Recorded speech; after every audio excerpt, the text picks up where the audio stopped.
You might think this image comes from one of the world's most dangerous seas, the Atlantic, the Bering Strait, or the Pacific. You'd be wrong. This is the line between life and death, the Great Lakes. And that towering wall of water didn't rise from the ocean. It came from a chain of inland seas shared by the United States and Canada, where storms build faster, hit harder, and have claimed more ships than the Bermuda Triangle. Winds once reached 90 miles per hour. Waves climbed over 30 feet high, and entire fleets vanished without a trace. From the Mataafa storm of 1905 to the White Hurricane of 1913, to the mysterious disappearance of the Marquette and Bessemer No. 2. This isn't the ocean. This is the Great Lakes. They've swallowed more souls than you can imagine. SS Henry Steinbrenner, the Harrowing Loss in an unexpected storm on Lake Superior. It's hard to imagine the fury of Lake Superior when the weather turns. How a peaceful morning can dissolve into chaos in a matter of hours. On May 10th, 1953, the nearly 13,000-ton Wilfred Sykes, one of the largest bulk carriers on the Great Lakes, was in the middle of what should have been a routine voyage. The air was unseasonably warm, temperatures hovering in the mid-70s. Lake Superior lay flat as glass, smooth as a pond beneath a pale spring sun. The weather forecast that morning mentioned only a minor squall. Winds reaching 30 miles per hour, a typical passing disturbance that would hardly bother any Great Lakes crew. Most ships on the water that day had weathered far worse. But as the day wore on, the lake began to change. The wind picked up, driving small waves that slammed against steel hulls with a force that seemed out of proportion to their size. As night fell, it became clear. The forecast had been wrong. The storm was growing. Aboard the Wilfred Sykes, First Mate David Kerr stood watch beside Captain George Fisher, fighting to keep the ship steady as the wind screamed across the deck.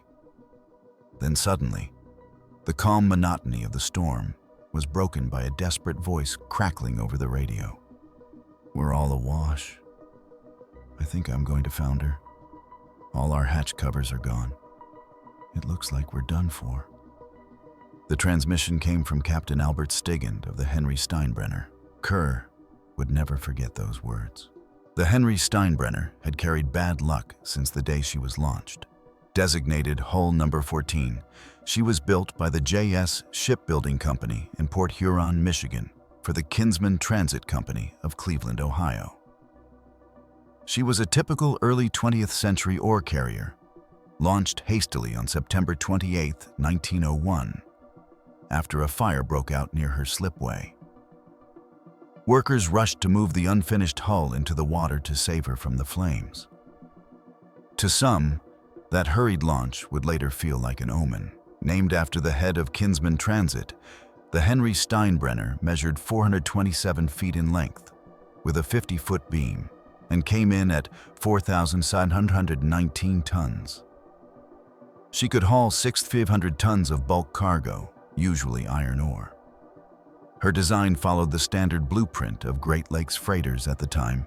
Crew cabins and the pilot house were located in the forecastle. Living quarters and the galley sat in the stern.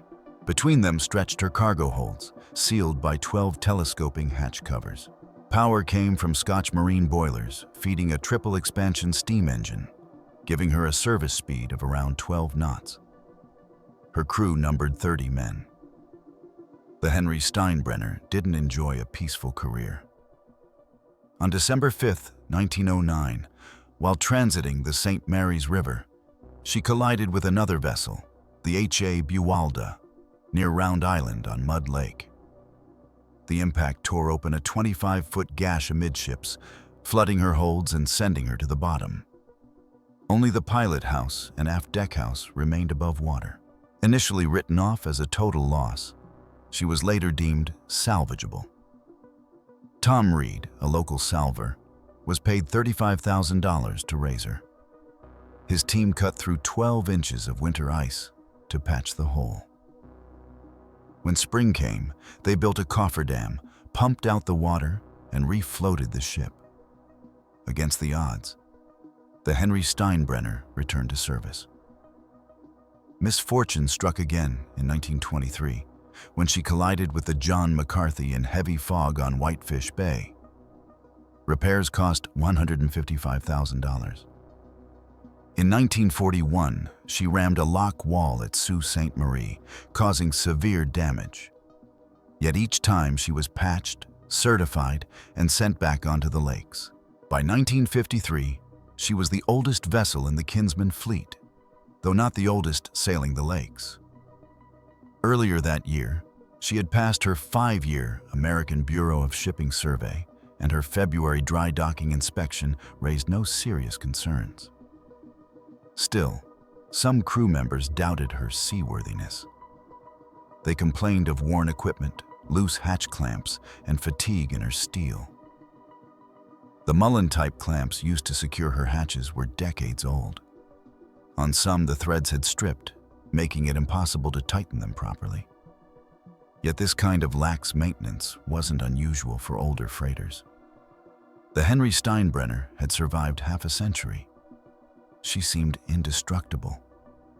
No one imagined that the 1953 season would be her last. Her commander that spring, Captain Albert Stigand, hailed from Vermilion, Ohio. He'd spent 16 of his 27 years with Kinsman Line and had a reputation for calm, capable seamanship. Before taking over the Steinbrenner, he had captained the Philip Minch for 4 years. At 46 years old, he was respected and steady. His crew trusted him. The morning of May 10, 1953, began beautifully.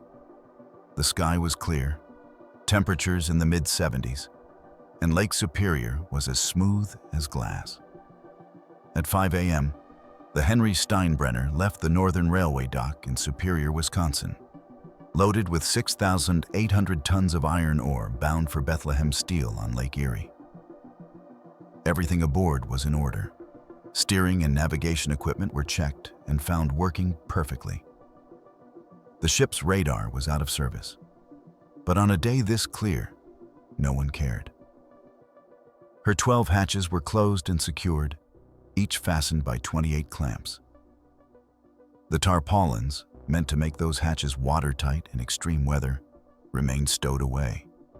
They were heavy, time-consuming to install, and unnecessary in mild conditions. The forecast mentioned only 30 to 35 miles per hour winds with possible thunder squalls later in the day. Nothing alarming for a seasoned Great Lakes crew. For hours, the Steinbrenner steamed smoothly across the water. But by 3 p.m., everything changed. The air had shifted. Stiff south to southeast winds swept over Lake Superior, churning the once glass surface into long gray waves. By 4:30, the first sheets of spray smashed over the Henry Steinbrenner's weather deck, and Captain Stigand realized they were in for something far more severe than the forecast had warned. Before conditions grew impossible, he sent a small crew out onto the deck, lashed to a lifeline, to recheck every one of the 12 hatch covers. The wind tore at their clothes, and waves slammed against their legs as they crawled along the steel deck, tightening every clamp they could reach. When they returned, soaked and shaking, they reported the hatches were secure. At 5 p.m., a cold dinner was served in the galley. Nothing hot could be prepared in such heavy seas. Most of the deck crew, quartered in the bow, couldn't even reach the stern for their meal. Like most older lake freighters, the Steinbrenner had no enclosed passageway linking bow and stern. Crossing the open deck now was suicide. By out 8 p.m., the storm had turned ferocious. Waves crashed clean across the deck, flooding the hatches with every impact. A lookout rushed to the bridge with grim news. Hatch number 11 had come loose, flapping wildly, letting torrents of water pour into the cargo hold below. Third mate George Wheelsman and 3 deckhands tied themselves to the lifeline again and fought their way forward through the screaming wind. Waves threw them down again and again. As they reached the hatch, A massive swell swept over the ship, hurling one man 15 feet into the open cargo hold.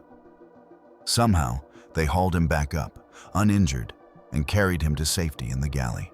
Then the others pressed on and managed to secure the hatch, barely. But when they turned to go back, the storm had grown so violent that it was impossible to return to the bow. They stayed in the aft quarters for the rest of the night, listening to the endless crash of water on steel and praying the other hatches would hold. Without the tarpaulins, each new wave meant thousands of gallons of water sweeping into the holds. If the pumps could keep up, they might ride it out. But if another hatch failed, the flooding could doom them all. By 11 p.m., the storm reached its peak. Winds screamed at 80 miles per hour, and waves rose 30 to 35 feet high. Captain Steigen fought to keep his bow into the wind, trying to hold the ship steady while waves exploded across the deck like cannon fire. Down below, the engineers worked desperately to maintain steam.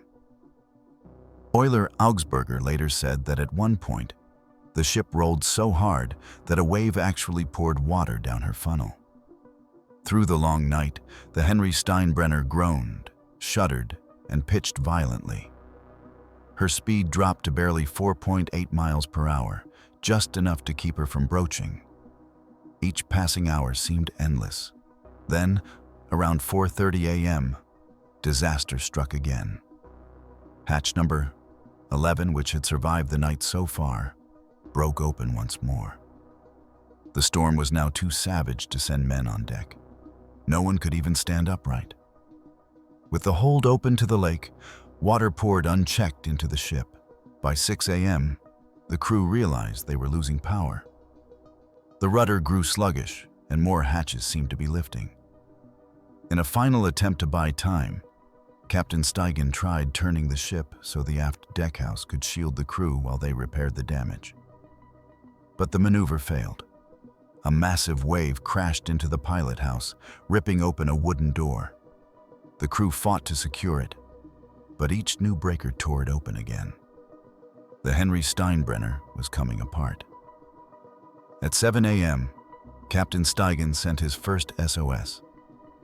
"We're all awash. I think I'm going to founder. All our hatch covers are gone. It looks like we're done for." He ordered the crew to don their life jackets. The pumps were overwhelmed, and the ship was dying. 6 other vessels heard his call, including 2 of the biggest freighters on the lakes, the Wilfred Sykes and the Joseph H. Thompson, and began racing toward the last reported position. But time was running out. The water temperature hovered around 35 degrees Fahrenheit. If the men went into the lake, they'd have minutes before hypothermia set in. Barely half an hour later, hatches 10, 11, and 12 all ripped completely open. The lake poured directly into the ship's stern. Captain Steigen knew there was no hope left. He ordered the engines stopped and sounded the general alarm, 7 short blasts and 1 long, the signal to abandon ship. At 7:36 a.m., the crew scrambled to escape as the Henry Steinbrenner began to die. The end came fast. With her 3 aft holds open to the lake, the Steinbrenner began sinking stern first. At the bow, Captain Steigen and 9 men gathered near the pilot house where a small life raft was secured. From there, they could see the 2 lifeboats mounted on the stern swing out as the ship listed sharply. The starboard lifeboat launched cleanly, carrying 7 men. The port boat hung up on its davits until the sinking ship jerked it free. It floated off with just 1 man aboard. As the stern disappeared, the captain and his men climbed onto the raft. But before they could push clear, a wave flipped it over, tossing all 10 into the freezing water. 6 men, including Captain Steigen, managed to climb back on. 4 vanished into the gray swells. The raft, a 6 by 12-foot frame of wood and metal tanks built for 15 men, offered no shelter. The 6 survivors clung to it as wind and waves pounded them mercilessly. At the stern, chaos reigned. As the ship tilted, 19-year-old Kenneth Gum ran on deck, thinking he might swim for Isle Royale, visible in the distance. A crewmate stopped him, telling him he'd freeze before getting halfway. Seconds later, a massive wave slammed across the deck and swept Gum overboard. He was dragged along the side of the ship, glimpsing the open cargo holds below. Then came a sudden burst of heat. The boilers exploded underwater, blasting steam through the frigid lake. When Gum surfaced, gasping for air, he found himself just a few feet from the port lifeboat. He hauled himself aboard with second cook Bernardo Bossi, age 21, and Frank Tomac. Their boat was flooded, half submerged, and they had no tools to bail. Each wave threatened to swamp them completely. Gum, a large man of 225 pounds, believed his size alone helped him survive. At one point, Tomac lost consciousness and slipped overboard. But Gum and Obosi pulled him back in. Meanwhile, the raft and the two lifeboats drifted apart, vanishing from each other in the towering seas. The survivors of the Henry Steinbrenner drifted for more than 4 hours, battered by wind and icy water, clinging to whatever kept them afloat. The lake had turned a uniform gray, sky and water merging into one roaring void. Visibility was nearly zero. All that remained of the 52-year-old freighter was debris, oil, and the faint echo of her final whistle, swallowed by the storm. 6 ships were racing toward the coordinates broadcast by Captain Stigans' SOS. Among them were the Wilfred Sykes, Joseph H. Thompson, and D.M. Clemson. The rescue conditions were brutal. 35-degree water, high swells, and blinding spray. But crews on every ship strained their eyes across the endless horizon for any sign of life. Aboard the Wilfred Sykes, Captain George Fisher stood on the bridge scanning the waves through binoculars. Then, a flicker of movement. Far ahead, he saw what looked like a half-flooded boat cresting a wave before vanishing again. It was the port lifeboat of the Steinbrenner. Fisher maneuvered the massive freighter alongside, timing each roll of the sea. A Jacob's ladder was lowered over the side. The first man to reach it was Kenneth Gum, his limbs barely moving from the cold. As he climbed, the crew above hauled him up by his coat, pulling him onto the deck just as another huge wave separated the lifeboat from the Sykes. Captain Fisher ordered a full circle turn, a slow, dangerous maneuver in rough seas, to rejoin the drifting lifeboat. It took over an hour before they could bring the Sykes back alongside. Third mate Arthur Ritter volunteered to lead a small rescue crew. 9 men lowered one of the Sykes' own lifeboats and rowed into the storm.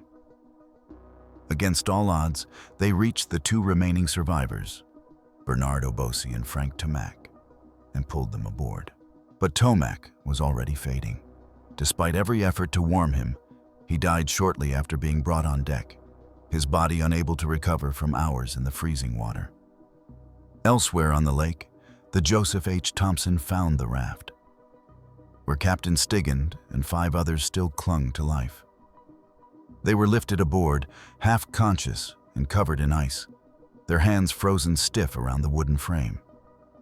Further south, the D.M. Clemson located the starboard lifeboat. Captain A.M. Everett ordered his crew to attempt a rescue, but their first pass nearly ended in disaster. The Clemson's propeller wash almost sucked the lifeboat beneath. After careful repositioning, they created a lee, a patch of calmer water, and the 7 men were hauled aboard.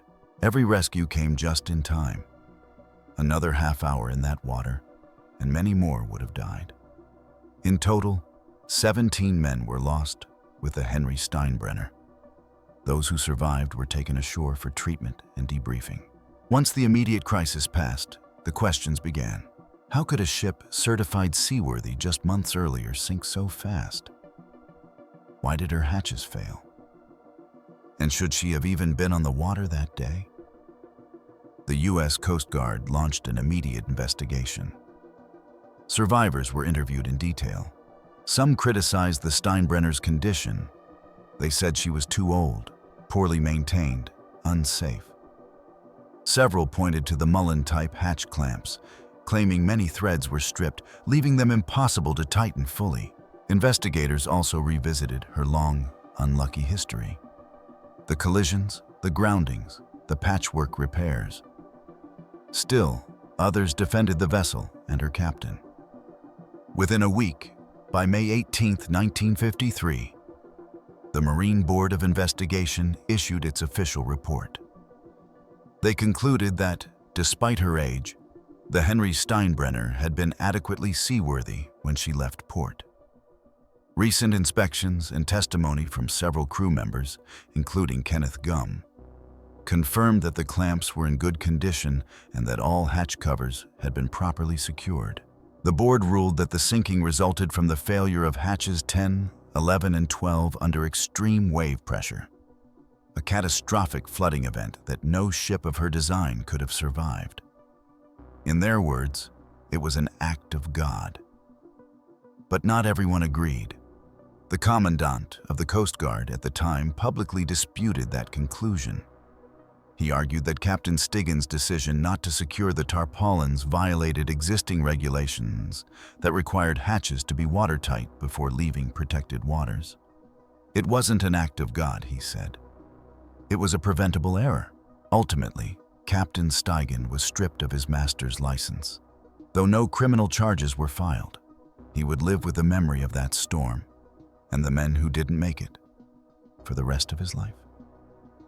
The tragedy soon faded from public memory. No great monument was built.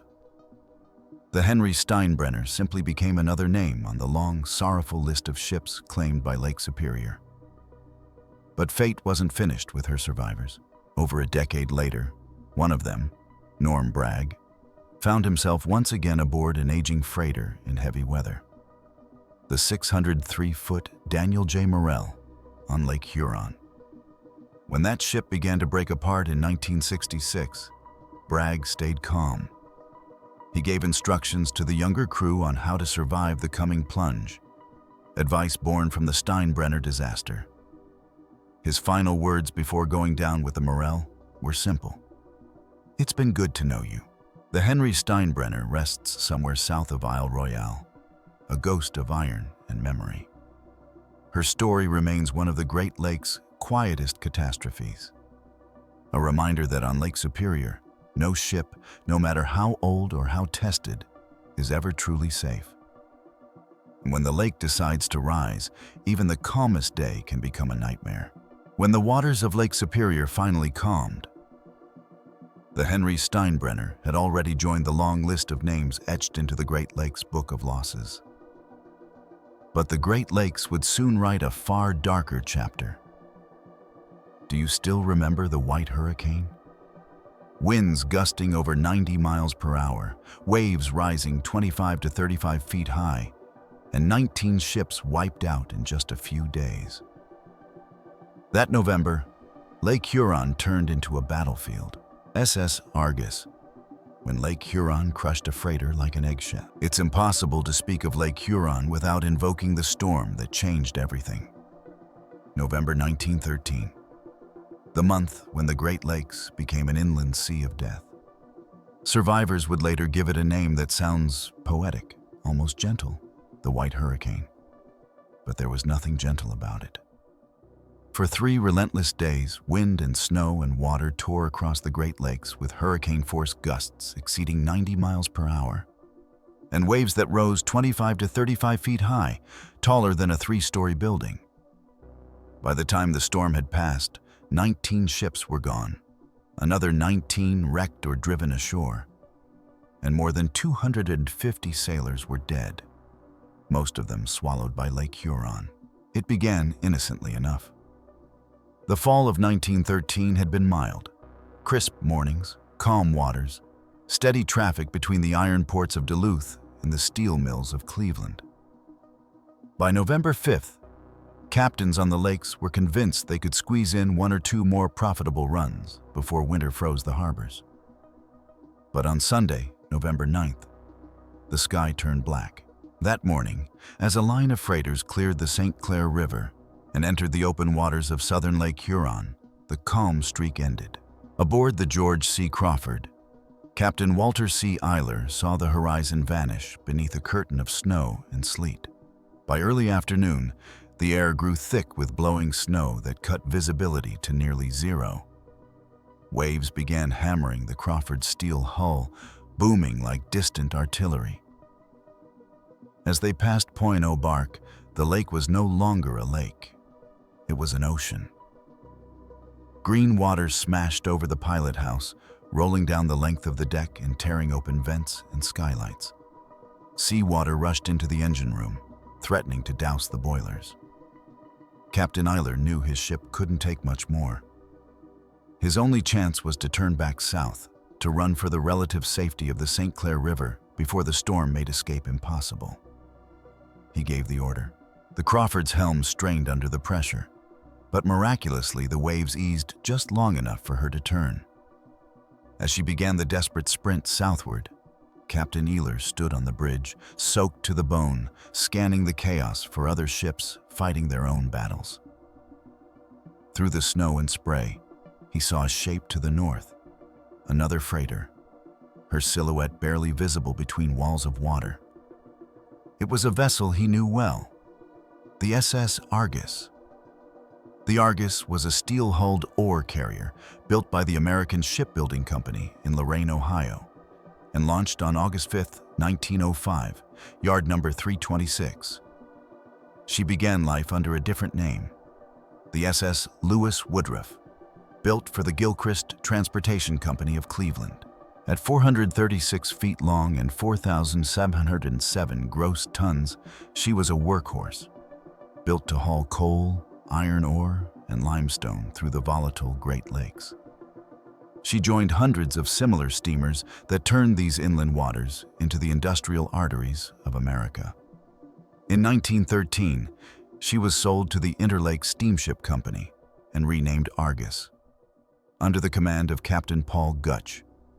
Gutch was experienced, respected, and steady, a man who had weathered his share of Great Lakes storms. That November, he carried 6,000 tons of coal and a crew of 25 men and women, heading northbound across Lake Huron. When Captain Eiler's southbound Crawford crossed paths with the Argus, both ships were already fighting for survival. There was no time for radio chatter or flashing lights, only a momentary glimpse through the snow. Captain Eiler later said he saw the Argus rise on the crest of an enormous wave. And then something unthinkable happened. The Argus seemed to crumble like an eggshell, he recalled. Then she was gone. The hull split clean in two, the bow and stern rising apart, and within seconds, the Argus plunged beneath the surface. There were no flares, no distress signal. Just a single terrible image burned into Eiler's mind for the rest of his life. He had no choice but to keep going. His own ship was taking damage. The hull of the Crawford bent and twisted under the force of the waves. The Chadbourn telegraph cables stretched so tight that Eiler couldn't even signal the engine room. Unable to find the mouth of the St. Clair River in the blinding snow, the crew dropped anchor. Both chains snapped almost immediately. At around 2 a.m., with nothing left to do, Eiler made the most dangerous decision of all. He turned the ship back north, straight into the wind, to face the storm head-on. That mad gamble saved them. By dawn, a brief clearing opened in the blizzard, and the Crawford found shelter in the St. Mary's River. When the storm finally broke, the men went on deck to survey the damage. Missing rivets, buckled steel plates, deep cracks running along the hull. The ship had barely survived. But at least they had survived. The Argus, and everyone aboard her, had not. In the days that followed, wreckage washed ashore near Bayfield, Ontario. Pieces of steel, twisted hatches, and lifeboat fragments identified as belonging to the Argus. Then came the bodies. Captain Paul Gutch was among the first recovered. He wore no life jacket. At first, investigators thought he hadn't had time to put one on. But days later, the body of Mrs. Walker, the ship's second cook, washed up still wearing a life jacket labeled Captain. In his final moments, Gutch had given his life vest to her. It didn't matter. None of the 25 souls aboard survived. For decades, the Argus was lost to the depths, her coordinates unknown. Then, in 1972, divers discovered what was left of her 13 miles north of Point O'Bark, lying upside down in 250 feet, about 76 meters, of water. Her hull was shattered, her bow and stern separated, a frozen instant of destruction preserved beneath the cold silence of Lake Huron. The White Hurricane of 1913 remains the deadliest natural disaster in Great Lakes history. It stripped the lakes of their illusions of safety, proving that no captain, no ship, and no amount of steel could defy the will of the inland seas. On that November night, the Argus disappeared in seconds, a ship built of iron, crushed like an eggshell. The White Hurricane did not stop with the Argus. As her shattered hull disappeared beneath the gray waves north of Point O'Bark, the storm kept moving, rolling east across Lake Huron like a living wall of wind and ice. Through that night of November 9th, 1913, its power only grew. Freighters that had survived the first assault now faced blinding snow, 40-foot seas, and a cold that turned steel brittle. And among them was the largest, newest ship on the lake, the SS James Carruthers. She had been built for strength, for speed, for the future of Great Lakes shipping.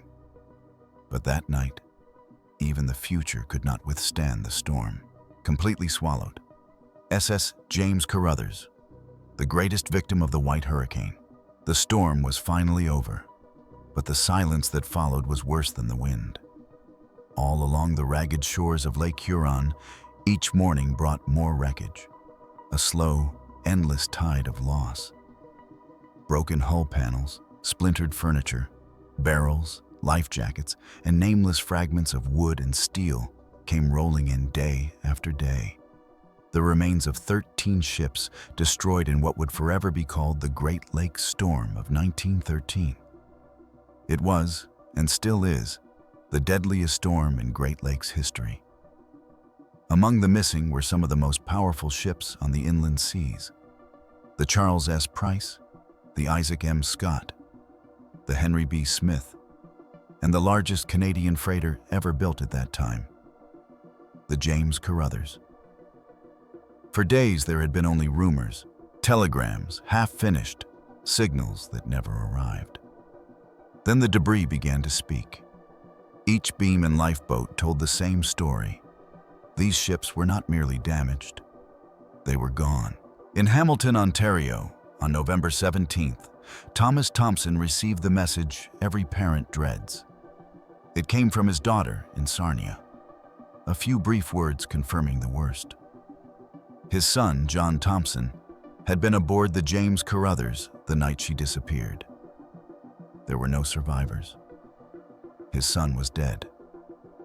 Thomas did what fathers do when hope still flickers. He boarded a train heading north toward Goderic, Ontario, where bodies from the wreck were being brought ashore near Point Clark, close to Kincardine. He went there not expecting a miracle, but searching for something smaller. The chance to recognize his boy, to give him a proper burial, to stop the endless imagining. When he arrived, he was led into a cold makeshift morgue. A line of 7 bodies laid out for families to identify. They were all young men, most wearing life jackets marked James Carruthers. Thomas walked slowly down the row until he saw a familiar detail: webbed toes, just like his son's. Another mark, a tattoo with the initials JT, scars on the shin and nose, and one missing tooth exactly where he remembered. He looked down at the face. It was John. Grief hit him like a wave, but underneath it, a dark kind of relief. Lake Huron had taken his son's life, but at least it would not keep his body.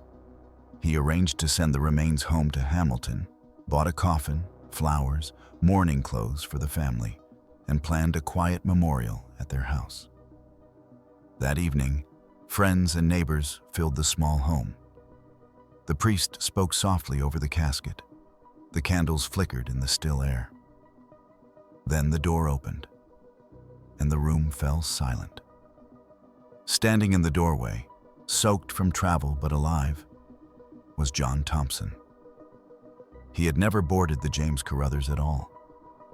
At the last minute, he had taken another vessel, the Canadian, on November 4th, and later transferred to a small steamer, the Maple, bound for Montreal. When the storm struck the Great Lakes, he was hundreds of miles away, unaware that his name was being printed among the dead. Days later, as he traveled from Montreal to Toronto, he picked up a newspaper and saw his own obituary. Instead of sending a telegram, he decided to go home in person. "When I arrived home," he told a reporter, "I was almost afraid to go in. My people were all dressed in black, and there in the parlor was a coffin covered with flowers, with candles burning at its head. For a moment I wondered if I was really alive. Everyone stared at me strangely. I had to pinch myself to make sure." The real identity of the young man in the coffin was never discovered. He was likely a last-minute laborer, taken on the day the Carruthers departed. A man who vanished into history as one of the 22 lives lost when the ship, Canada's largest Great Lakes freighter, succumbed to the fury of the White Hurricane. The first week of November 1913 felt like a gift no sailor expected.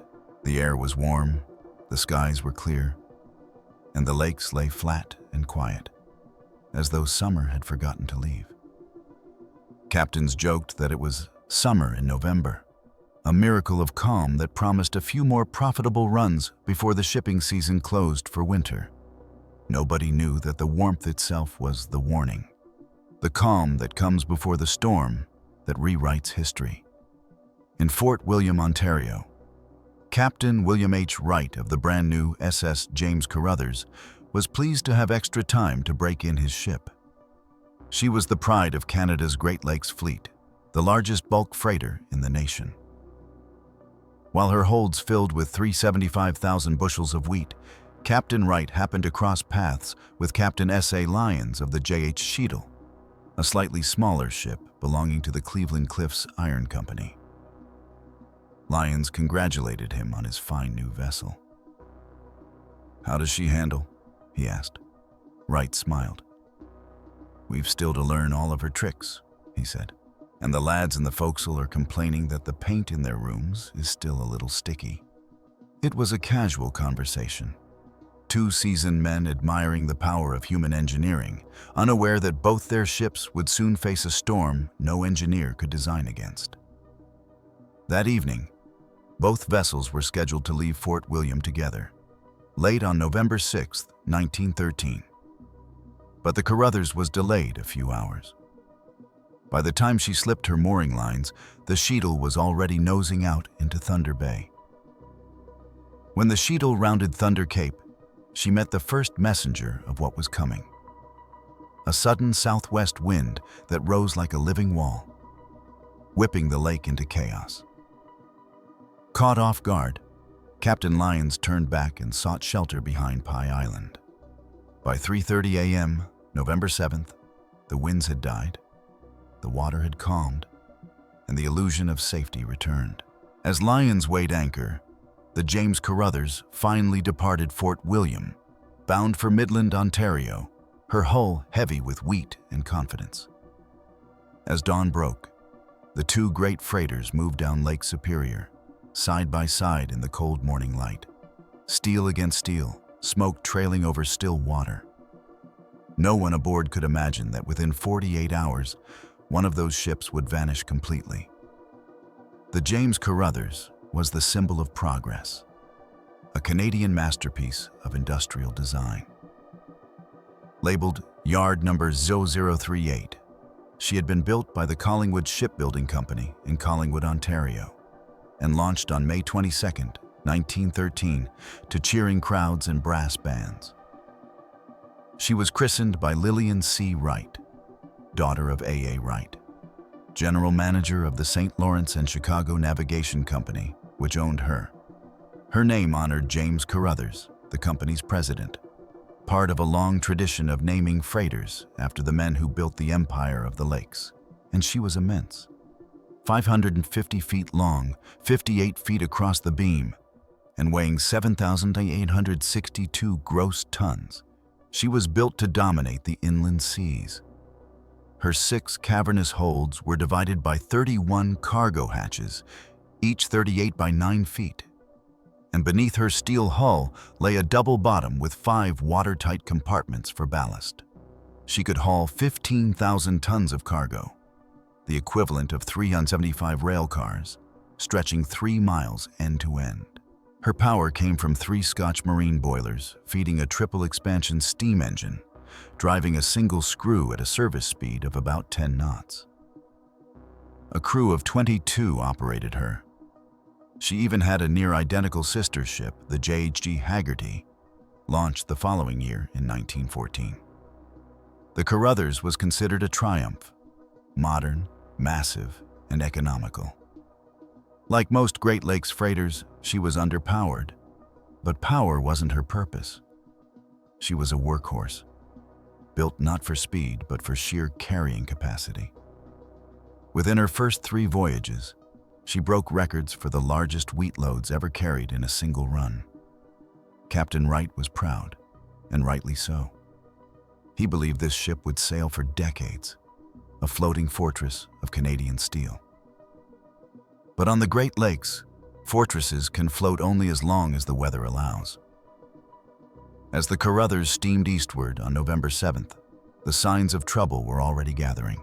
Weather observers around the lakes began to whisper of a coming storm, but the forecast, moderately severe, sounded ordinary. At 10 a.m., every U.S. Coast Guard station and 112 Weather Bureau outposts were ordered to raise the red square flag with a black center and a red triangular pennant below. The classic storm warning, indicating winds of 55 miles per hour from the southwest. That night, the signal changed to a red lantern over a white one, danger in the dark. But on ships already underway, it meant nothing. Forecasting was primitive. Storms were often underestimated, and captains had learned through experience that most warnings turned out to be wrong.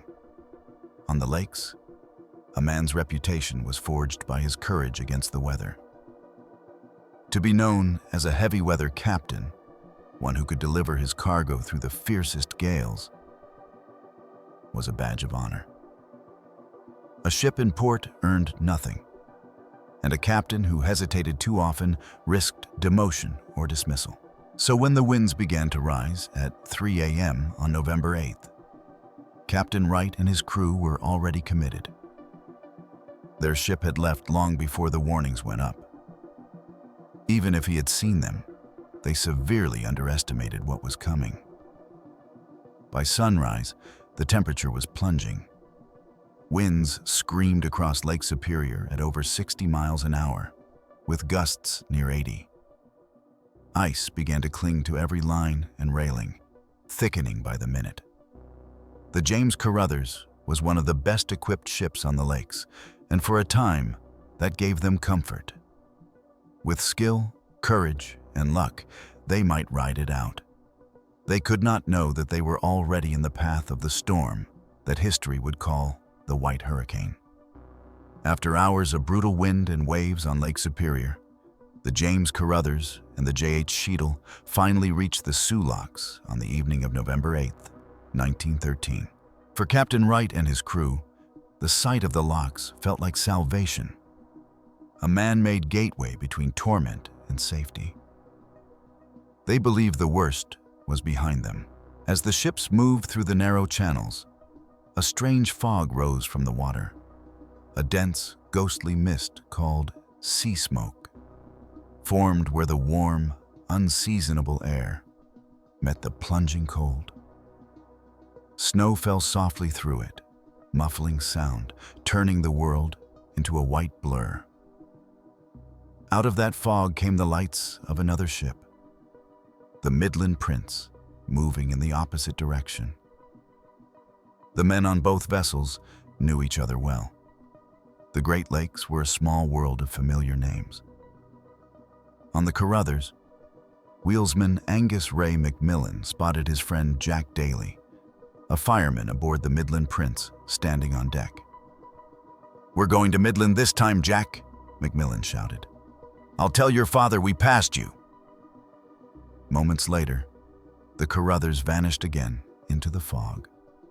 Jack waved, not knowing he'd just seen his friend for the last time. Once through the locks, Captain Tyndall of the Midland Prince had planned to take shelter at Whitefish Point, a safe harbor many captains trusted. But as he approached, he saw the bay already packed with ships seeking refuge. There was no room to anchor. He had no choice but to continue out onto the open lake toward Thunder Bay. Conditions were worse than anything his crew had ever faced. For 36 straight hours, Jack Daly fed coal into the boilers, trying to keep up the pressure that might keep them alive. When they finally limped into port, inspectors later found that nearly 1,000 rivets had been sheared off by the shifting of the ship's hull plates. The Midland Prince had barely survived. But on Lake Huron, things were far worse. Just after midnight on November 9th, both the James Carruthers and the J.H. Cheadle cleared the locks and entered the open lake. The wind had shifted, no longer from the southwest, but the northwest, and growing stronger by the minute. Signal stations around the lakes changed their warnings once again. 2 lanterns, white above red, meaning a gale from the north. Few paid attention. After all, how could anything be worse than what they had just endured on Superior? At 12:53 a.m., the James Carruthers stopped briefly at the Pickens Mather and Company fuel docks near Detour, Michigan, to take on extra coal. It was a short stop. By the time she pulled away, the Cheadle was just an hour behind her, following the same course into Lake Huron. Through the morning hours, the storm built to a rage no man had seen before. The northerly winds screamed down Lake Huron, churning up mountains of green-black water. From his bridge, Captain Lyons aboard the Cheadle could still see the lights of the James Carruthers, flickering through snow and spray several miles ahead.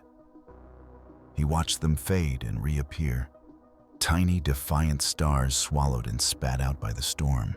Then, just after dawn, the Carruthers turned to port, aiming south of Great Duck Island, taking the route toward Georgian Bay. Lyons altered course as well, but the distance between them grew. The lights flickered one final time, then disappeared for good. He didn't know it yet, but he had become the last person to ever see the James Carruthers, or her crew of 22, alive. The Cheadle fought on, nearly torn apart in the chaos. Waves struck in groups of 3, one after another, each higher than the last, some 35 feet tall. Twice, Captain Lyons tried to turn north, desperate to keep his ship from capsizing. Each time, the freighter heaved so violently that he had to cling to the wheel as she nearly rolled onto her side.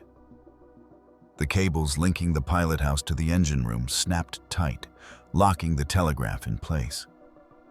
Below, the aft cabins, galley, and dining room were wrecked as seawater poured over the stern. At last, after what felt like hours of punishment without end, the Cheadle struck bottom, grounded at Bar Point, just below Amherstburg, Ontario. She was broken and battered, but alive. The grounding had probably saved both ship and crew. After 5 hours, Captain Lyons managed to free her from the sandbar. The storm had finally weakened, and the wounded freighter limped south to Erie, Pennsylvania, arriving on November 12th.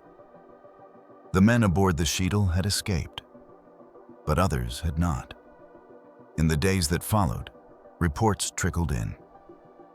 Ships that had left port around the same time as the Carruthers were missing. The Wexford, the Regina, the Price, and many others.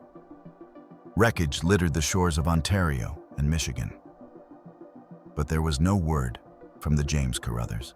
The White Hurricane had moved east, but its shadow still hung over the lakes. For now, all anyone could do was wait for the water to speak. In the tiny shoreline town of Huron, Ontario, the afternoon of November 9th, 1913 began like any other. Just hours before, the air had been warm and calm, the lake a sheet of silver glass stretching to the horizon. But around midday, the wind shifted. First a whisper, then a roar. Temperatures plunged. The sky darkened to the color of lead. And then the blizzard came. For those who lived along Lake Huron, November gales were nothing new. They'd seen storms rip docks apart and send spray over the rooftops. But this was different. The wind didn't howl. It screamed, a sound that shook windows and made the very air feel alive. Snow fell sideways, thick as smoke. The world outside vanished in white chaos. Families bolted their doors and waited. Then, through the storm, came a sound that froze every heart in town. The desperate whistle of a ship, calling for help from somewhere out on the lake. It rose and fell again and again, carried on the wind between the breaks in thunder. Someone shouted from a window, "Rockets!" Faint flashes appeared far offshore, distress signals, red and white against the churning gray. There was nothing anyone could do. The surf was too violent. No lifeboat could be launched, no rescue attempted. The townspeople could only listen as the whistles grew weaker, then vanished entirely into the storm. By the next morning, November 10th, the White Hurricane had finally begun to die. As the sun returned, Lake Huron began to give back what it had taken. Along the beaches of Kincardine and Point Clark, the first wreckage began to appear. Wooden beams, life rings, bits of metal torn into ribbons. Soon came barrels, twisted ladders, hatch covers, splintered lifeboats. Every hour, the waves brought something new. The debris field stretched miles along the Ontario coast, far from the Carruthers' intended course. Fishermen and townsfolk knew immediately it had to be her. Within days, the bodies followed. One after another, they washed ashore. Young men, all wearing life jackets stenciled with a single name, James Carruthers. Among them was Captain William Wright himself. For the people who had built and blessed the ship only months before, it was an unthinkable loss.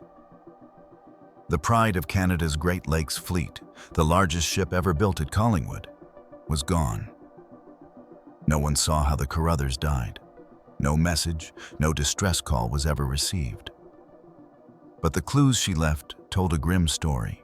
Unlike other freighters lost in the storm, which likely rolled and sank instantly under the crushing waves, the Carruthers may have fought for hours. Many of her men were found wearing heavy coats and life jackets, suggesting they had time to prepare. The distress whistles and rockets heard at Huron might well have been theirs, one last plea from a dying ship. But even with time to act, no one could survive that lake. With winds gusting over 80 miles per hour and waves rising past 36 feet, lifeboats would have been death traps, if they could be launched at all. Some believe Captain Wright stayed on the bridge to the end, trying to keep her bow into the waves, holding his course as the ship slowly flooded and rolled beneath him. Others think she broke apart mid-lake, split open by the pounding force of the sea. Either way, 22 men, some only 18 years old, went down with her. Their ship, only 6 months old, was gone before most people in Canada even knew her name. For more than 100 years, the James Carruthers was the largest undiscovered shipwreck on the Great Lakes. Divers searched every likely coordinate. off Godderish, off Kincardine, off Point Clark. But the lake kept its secret. Then, on May 26, 2025, that secret finally surfaced.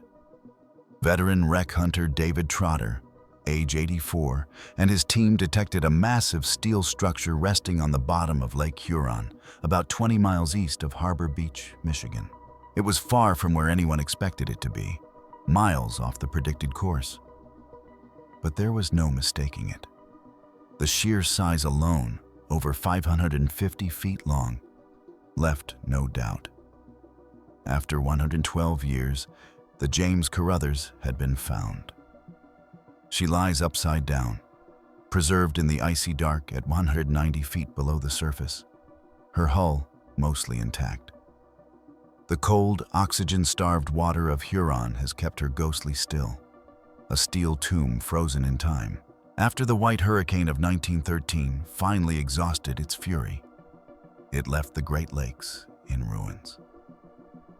For a long time, people believed that no storm could ever match the wrath of that November, that the lakes themselves had spent all their rage. 3 years later, in the autumn of 1916, calm returned. Too calm, too warm. Sailors began to say that summer seemed to have forgotten to end. Then, in the final days of October, the air grew heavy. The barometers began to fall, and a familiar sense of unease crept once more across the harbors. This time, it would not be Lake Huron that bore the brunt of the storm's fury. Lake Erie's horrific Black Friday storm, Lake Erie, is a graveyard. Beneath its restless gray skin lie between 500 and 2,000 shipwrecks, depending on which historian you ask. Most of them are lost forever in the soft muck at the bottom. Buried wooden ribs and twisted iron bones that once carried men, coal, and grain across the Great Lakes. Their crews, their captains, even their names, have been swallowed by time. Erie is the smallest of the Great Lakes by volume, but also the most temperamental. Its average depth is just 62 feet, making it the shallowest of the 5, and that is precisely what gives it such violent moods.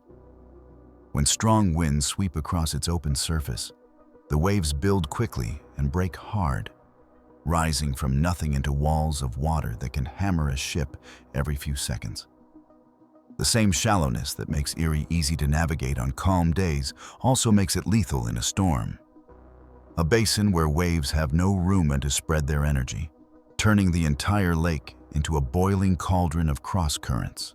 In October of 1916, that fury reached its peak. The dying remnants of a Gulf hurricane drifted north, colliding with 2 other pressure systems over the lake's western edge. Barometers across Michigan and Ontario plummeted. The wind, which had started as a steady breeze, became a shriek. The storm that followed would later be called the Black Friday Storm, one of the most violent events in the lake's history. For those caught on the water that week, Erie was not a lake at all, but a furious inland sea. Its waves struck with the rhythm of a giant heartbeat, each one capable of tearing open wooden planks and sweeping men clean from deck to darkness. Many who went out that October would not return. By the early 20th century, the age of wood and canvas was giving way to steel and steam. But the change had not yet reached everyone. Dozens of old wooden schooners still carried small cargoes along the coasts, captained by men who had grown up under sail. They were slower, yes, but cheaper to run and familiar. One of these veterans was the D.L. Filer, built in 1871 at Manistee, Michigan by shipwright P. Barlow. She was 156 feet long, 357 tons, small compared to the new freighters that roamed the lakes, but soundly built, and to Captain William Madison, trustworthy. At 45 years old, she had survived enough storms to earn her place among the stubborn few still holding on in an age that was leaving them behind. In mid-October, the Filer took on a load of coal in Buffalo, New York, bound for the Detroit River. The crew was small, just 6 Norwegian sailors besides the captain, but experienced. They'd made the run countless times. The lake looked calm as they cleared Buffalo's breakwater. The forecast promised nothing unusual, but weather forecasting on the Great Lakes in 1916 was still closer to guesswork than science. There were no satellites, no real-time radio warnings. A captain's only instruments were his barometer and his instincts. And that week, both were deceiving. As the Filer sailed west, the sky thickened and the air grew heavy. The wind shifted abruptly from the southwest to the northwest, an ominous sign for any lake captain. By the time the schooner reached mid-lake, the waves had already begun to mount. Madison, who had weathered decades of gales, believed they could outrun this one. But the lake had other plans. For 2 straight days, the small schooner battled headwinds that felt like fists. Her sails strained, rigging screamed, and the lake began to batter her hull as though testing for weaknesses. Water gushed in through loosened seams, and the men worked the pumps until their arms were raw.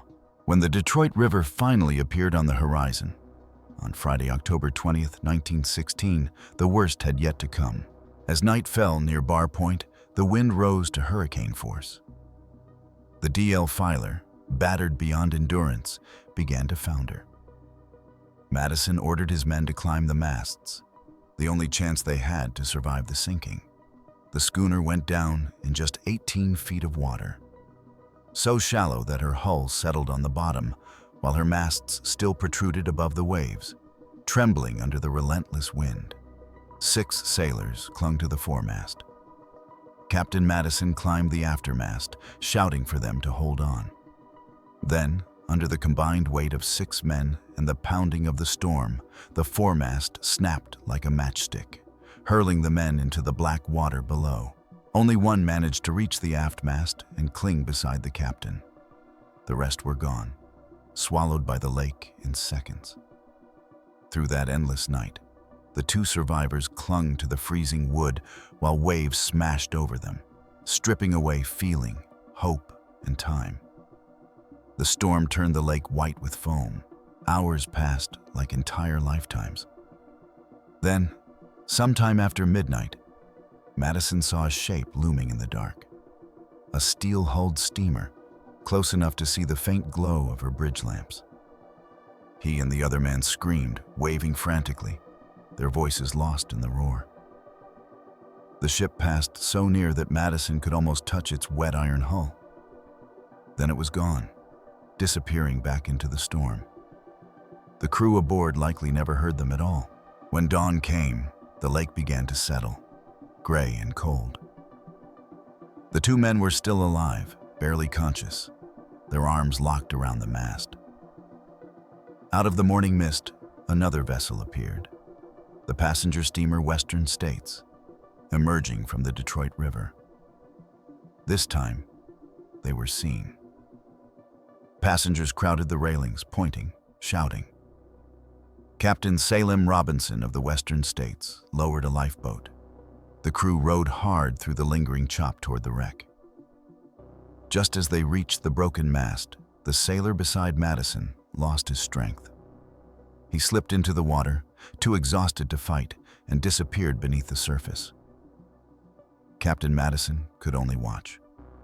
Moments later, he was pulled into the boat, half dead, his body blue from the cold. He was the only man from the DL Filer to survive.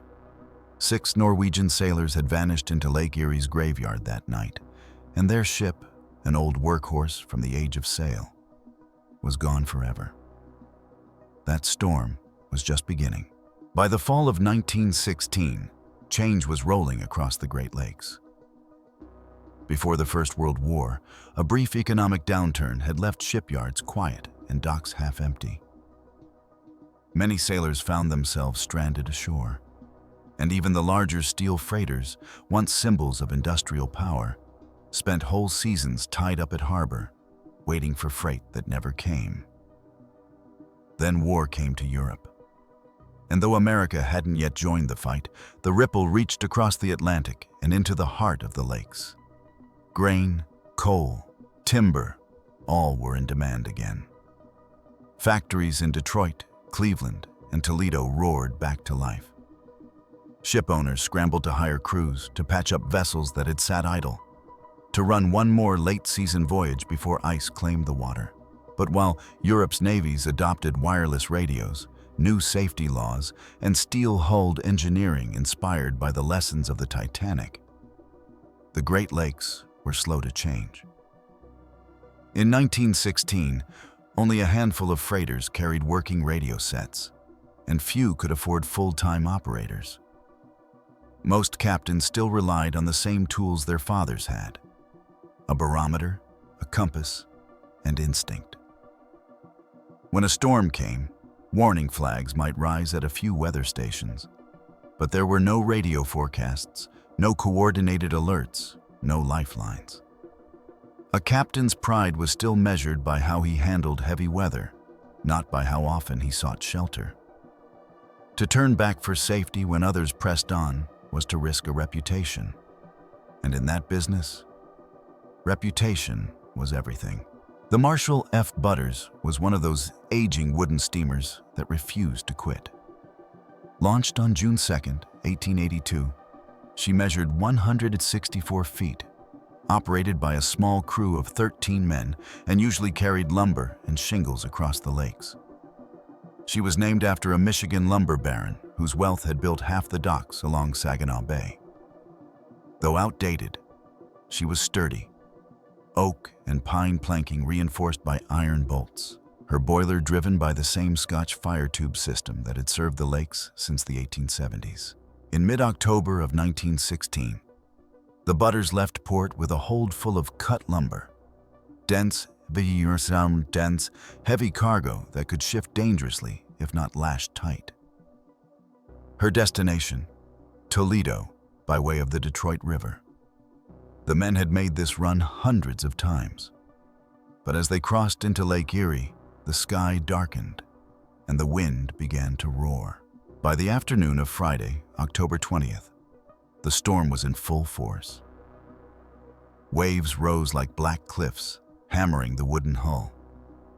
Rain and spray blurred the horizon into a gray wall. Captain McClure, standing at the wheel, could barely make out his own bow through the chaos. Within hours, the Butters developed a list. The heavy lumber in her hold had shifted to port, and the ship began to roll more violently with every swell. McClure shouted to his men to trim the cargo, but the deck was already awash. Barrels and planks slid loose, slamming against the bulkheads with every lurch. It was too late. The ship was taking on water fast.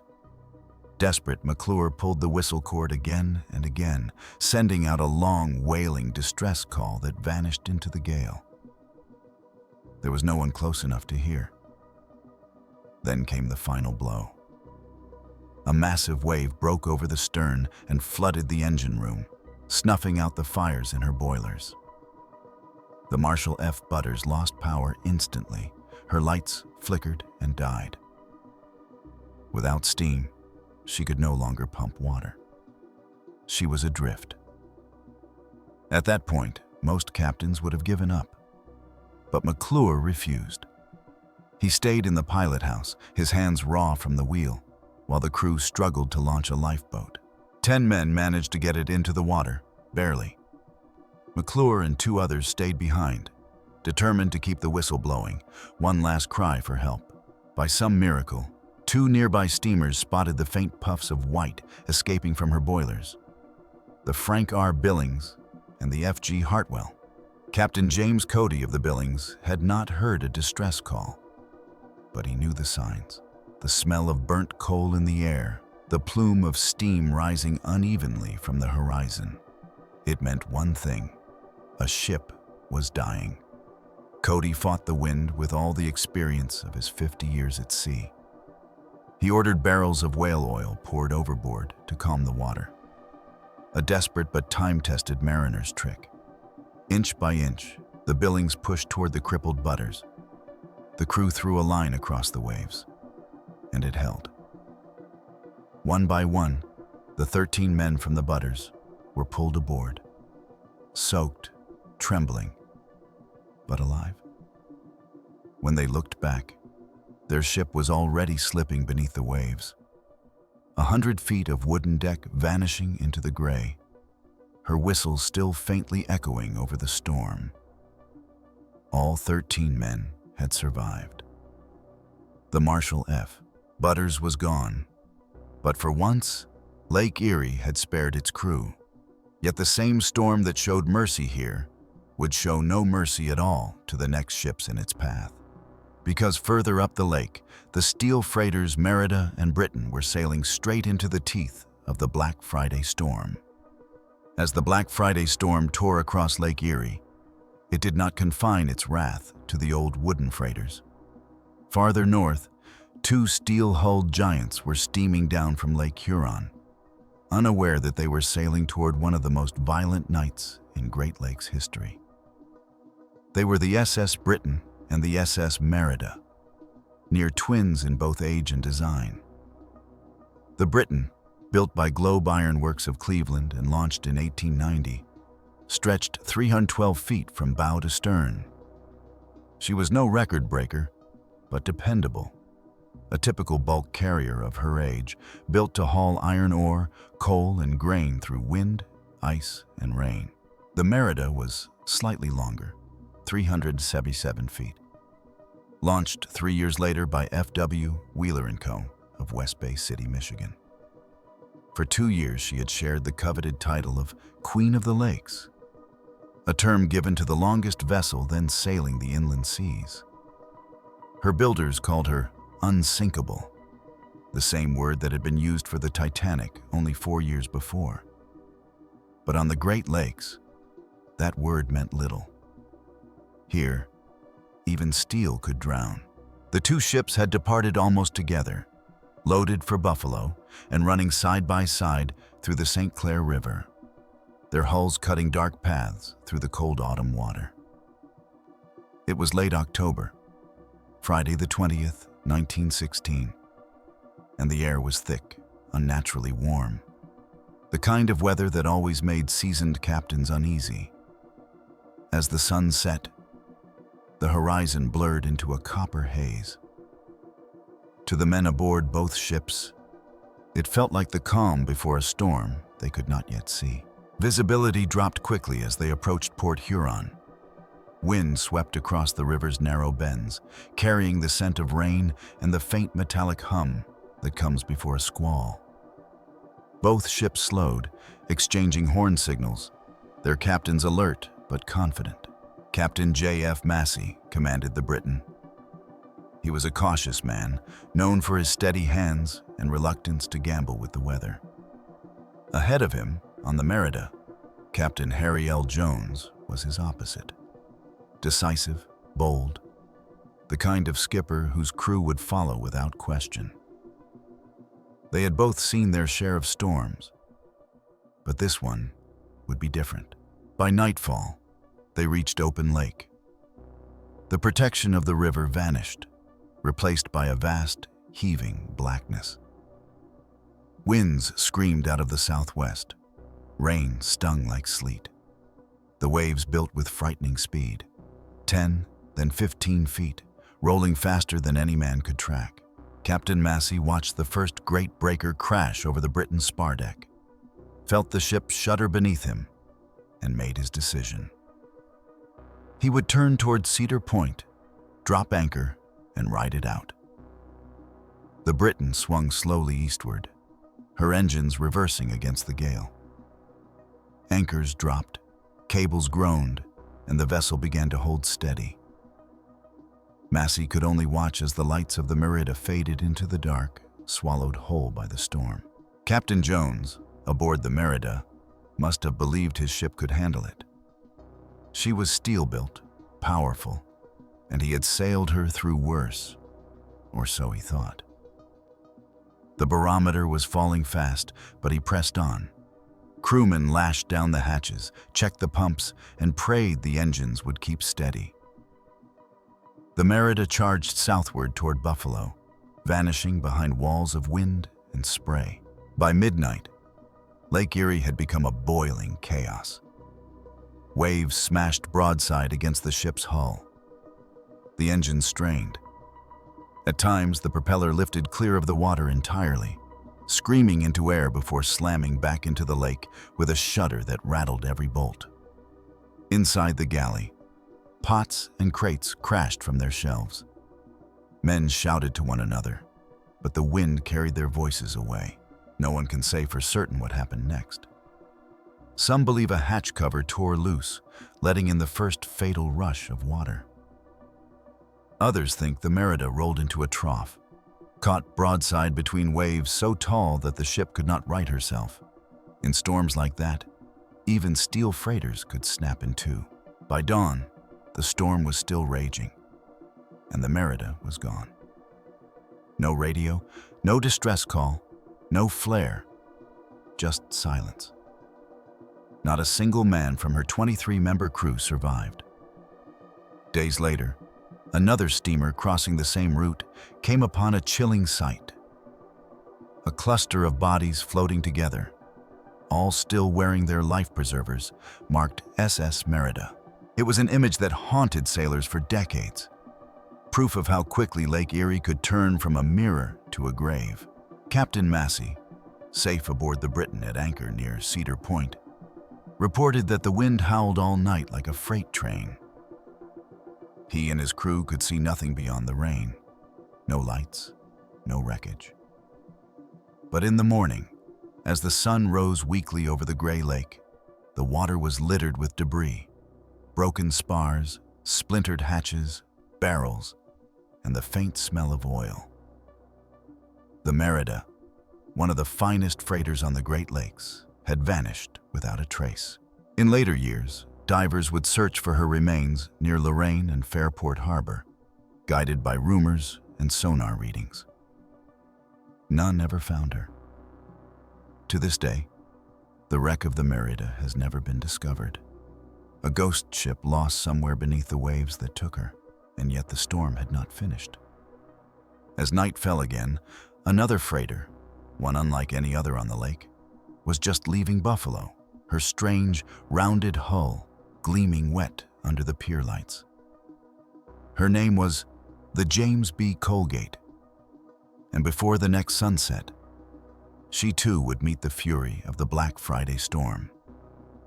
In Buffalo, New York, the rain had already begun. A thin gray drizzle streaked the harbor lights, dripping off the gangways and pooling between stacks of coal.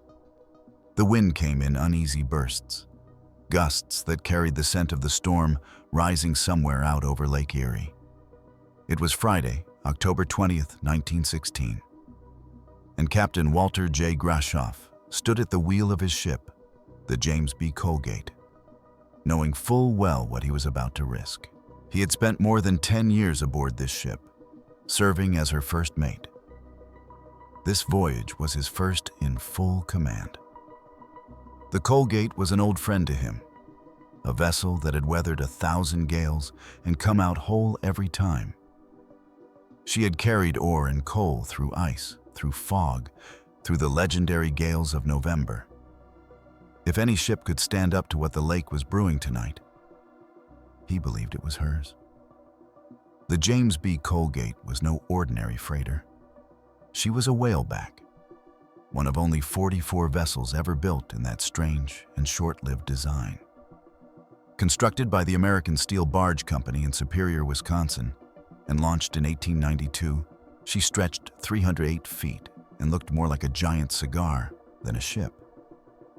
Her rounded deck was meant to shed water instead of fighting it. When she was new, newspapers had called her unsinkable. But sailors never trusted the word unsinkable. They called ships like hers pig boats, not out of affection, but contempt. The low curved decks made them nearly invisible in heavy seas. Even on calm days, water washed over their decks constantly, and their tiny hatches, though innovative, were notorious for warping under pressure. More than one whaleback had gone down because a single hatch failed. The Colgate had survived 24 seasons on the Great Lakes without major incident. She was tough, yes, but old. Her rivets had seen too many winters. Her seams had swelled and shrunk 1,000 times in the freeze and thaw. And that night, she was loaded heavy with coal, bound once more across a lake that was growing restless by the hour. By midnight, the rain had thickened into a curtain. Most captains in Buffalo that night chose to stay put.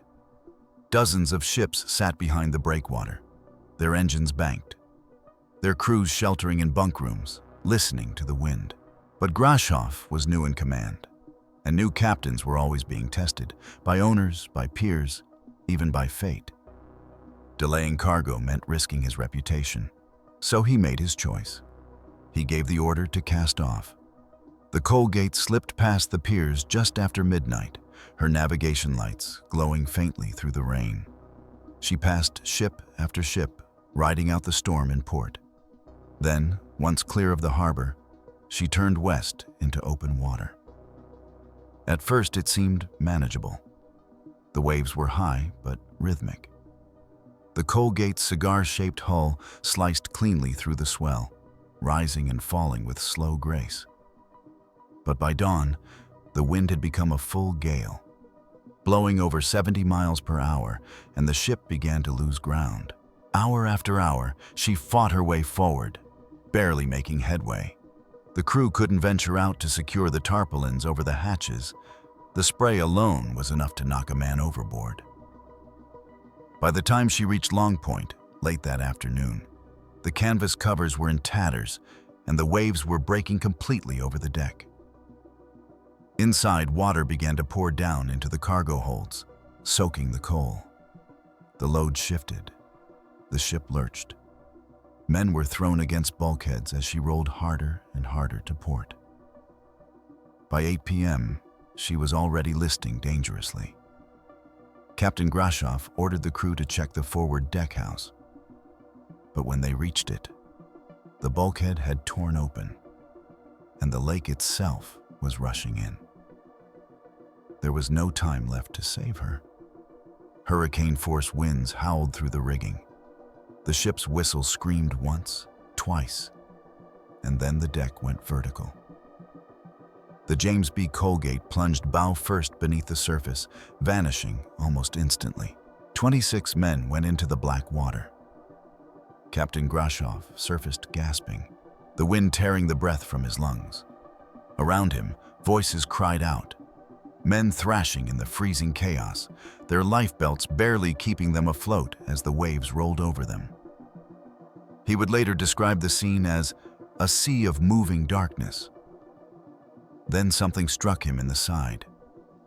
It was a raft, a crude square float of timbers roughly 5 feet wide, probably broken loose from the ship. 2 men were already clinging to it, an engineer and a stoker. They hauled the captain aboard as the rest of the crew disappeared one by one into the storm. For hours, the 3 men rowed that little raft through the nightmare. Waves lifted them high into the air, then dropped them into valleys of foam so deep they could no longer see the sky. The wind cut their skin raw, and the spray stung their eyes like ice. "We rode the raft like a bobsled," Grashoff would later say, rising and falling on invisible tracks, men trapped on an endless roller coaster. Sometime after midnight, a breaker hit them broadside, flipping the raft. The men were thrown into the freezing water. Grashoff and the engineer managed to claw their way back on top, but the stoker was gone. Hours later, it happened again. The raft overturned, and this time, the engineer never resurfaced.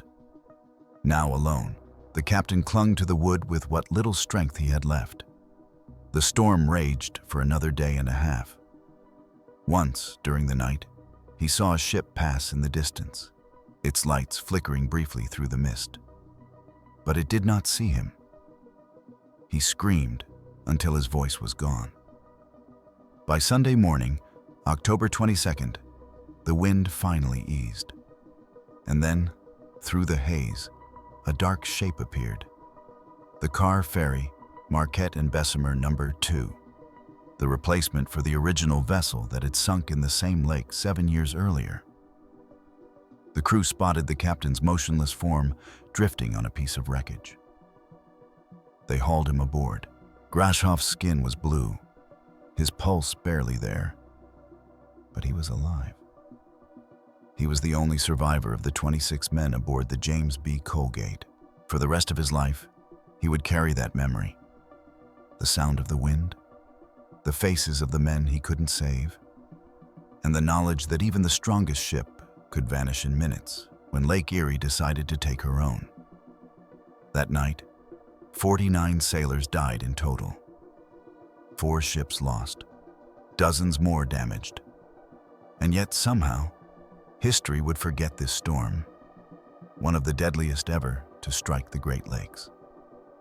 The Black Friday storm of 1916 passed into legend quietly, its stories sinking with the ships that carried them. But for those who sail Lake Erie, it remains a whisper on the wind, a reminder that even the smallest lake can become an ocean when it wants to. Every October, every November, the lakes remember. 1913, 1916, and now 1940. Each time the winds return, colder, meaner, and more sudden than before. This one began far to the west, tearing down bridges and crossing mountains, before slamming into Lake Michigan with a fury no one saw coming. It would be called the Armistice Day Storm, the Great Lakes' next November tragedy. The devastating Great Lakes Storm of 1940. November has never been kind to the Great Lakes. Year after year, it comes with a whisper, then a roar. A cruel month that turns glassy water into wreckage. But the storm that arrived in November 1940 was unlike anything sailors had seen in a generation. It began far from the lakes, off the misty coast of Washington, when a powerful low-pressure system spun itself into existence on November 7th. As it pushed inland through the Pacific Northwest, the new Tacoma Narrows Bridge, barely opened 4 months earlier, began to sway. Its thin steel girders twisted and snapped in the wind, 40 miles per hour of sheer chaos. Within hours, the third longest suspension bridge in the world had collapsed into Puget Sound, a masterpiece of modern engineering reduced to scrap. But that was only the beginning.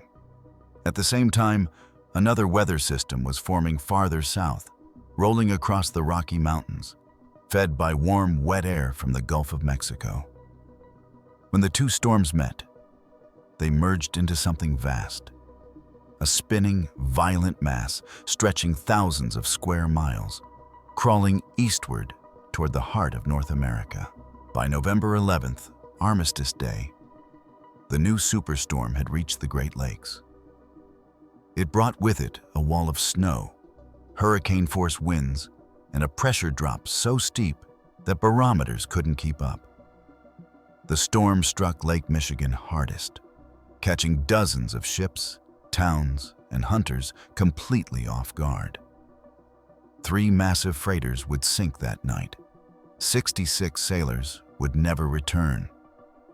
And it all began on what should have been a day of peace. By the early hours of November 11th, the lake still looked deceptively calm. On the steamer, Charles C. West, First Assistant Engineer John Schmidt was shaken awake by a crewmate. "Grab your camera," the man said. When Schmidt climbed on deck, he found himself staring at one of the most brilliant dawns he'd ever seen. The water reflected 1,000 shades of red, orange, and purple, he later wrote. It was like standing inside a giant rainbow. The air was warm, almost 65 degrees, and perfectly still. It felt like summer had refused to end. Across the Great Lakes, dozens of ships were making their final runs of the season. Among them was the Anna C. Annecy Minch, a Canadian freighter built in Cleveland back in 1903. At 380 feet long and over 4,000 gross tons, she had survived everything the lakes had thrown at her for nearly 40 years. Groundings, collisions, thick ice, nothing had stopped her. She was named for the wife of a shipping magnate, one of the few freighters to bear a woman's name. And under Captain Donald Kennedy, she was hauling grain from Fort William to Chicago, her route passing through the Straits of Mackinac. It should have been an easy run. But as the Annecy Minch cut through the calm water, the air pressure began to fall. Quietly, steadily, invisibly. Meteorology was still primitive then. Forecasts were educated guesses at best. Even by afternoon, the skies looked innocent. That morning, the barometers dipped. By evening, they would collapse. Meanwhile, hundreds of miles away on land, Americans were celebrating Armistice Day, the holiday marking the end of World War I. Hunters along the Mississippi River, the Fox River, and the inland lakes of Wisconsin headed out into the sunshine, wearing light jackets and flannel shirts. At noon, it was 65 degrees, but by sunset, the temperature had dropped to 10 degrees and the wind screamed at over 50 miles per hour. The hunters never stood a chance. Waves rose over frozen marshes, flipping canoes and drowning men who just hours earlier had been laughing in the warmth. Others froze where they fell. At least 49 hunters died that day, the first victims of the storm, but the worst was still far out over the water. Lake Michigan was about to turn into a battlefield. By late afternoon on November 11th, the warmth vanished. A sharp wind rose from the southeast, cold and bitter, carrying with it a wall of rain and hail that turned daylight to gray. Cities at the southern edge of Lake Michigan, Chicago, Gary, Milwaukee, were suddenly struck by a force they couldn't comprehend.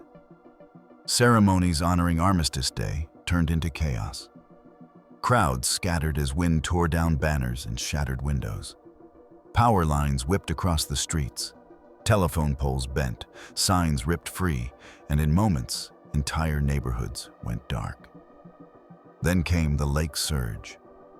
The wind drove so much water out of the southern basin that the Calumet River briefly reversed its flow.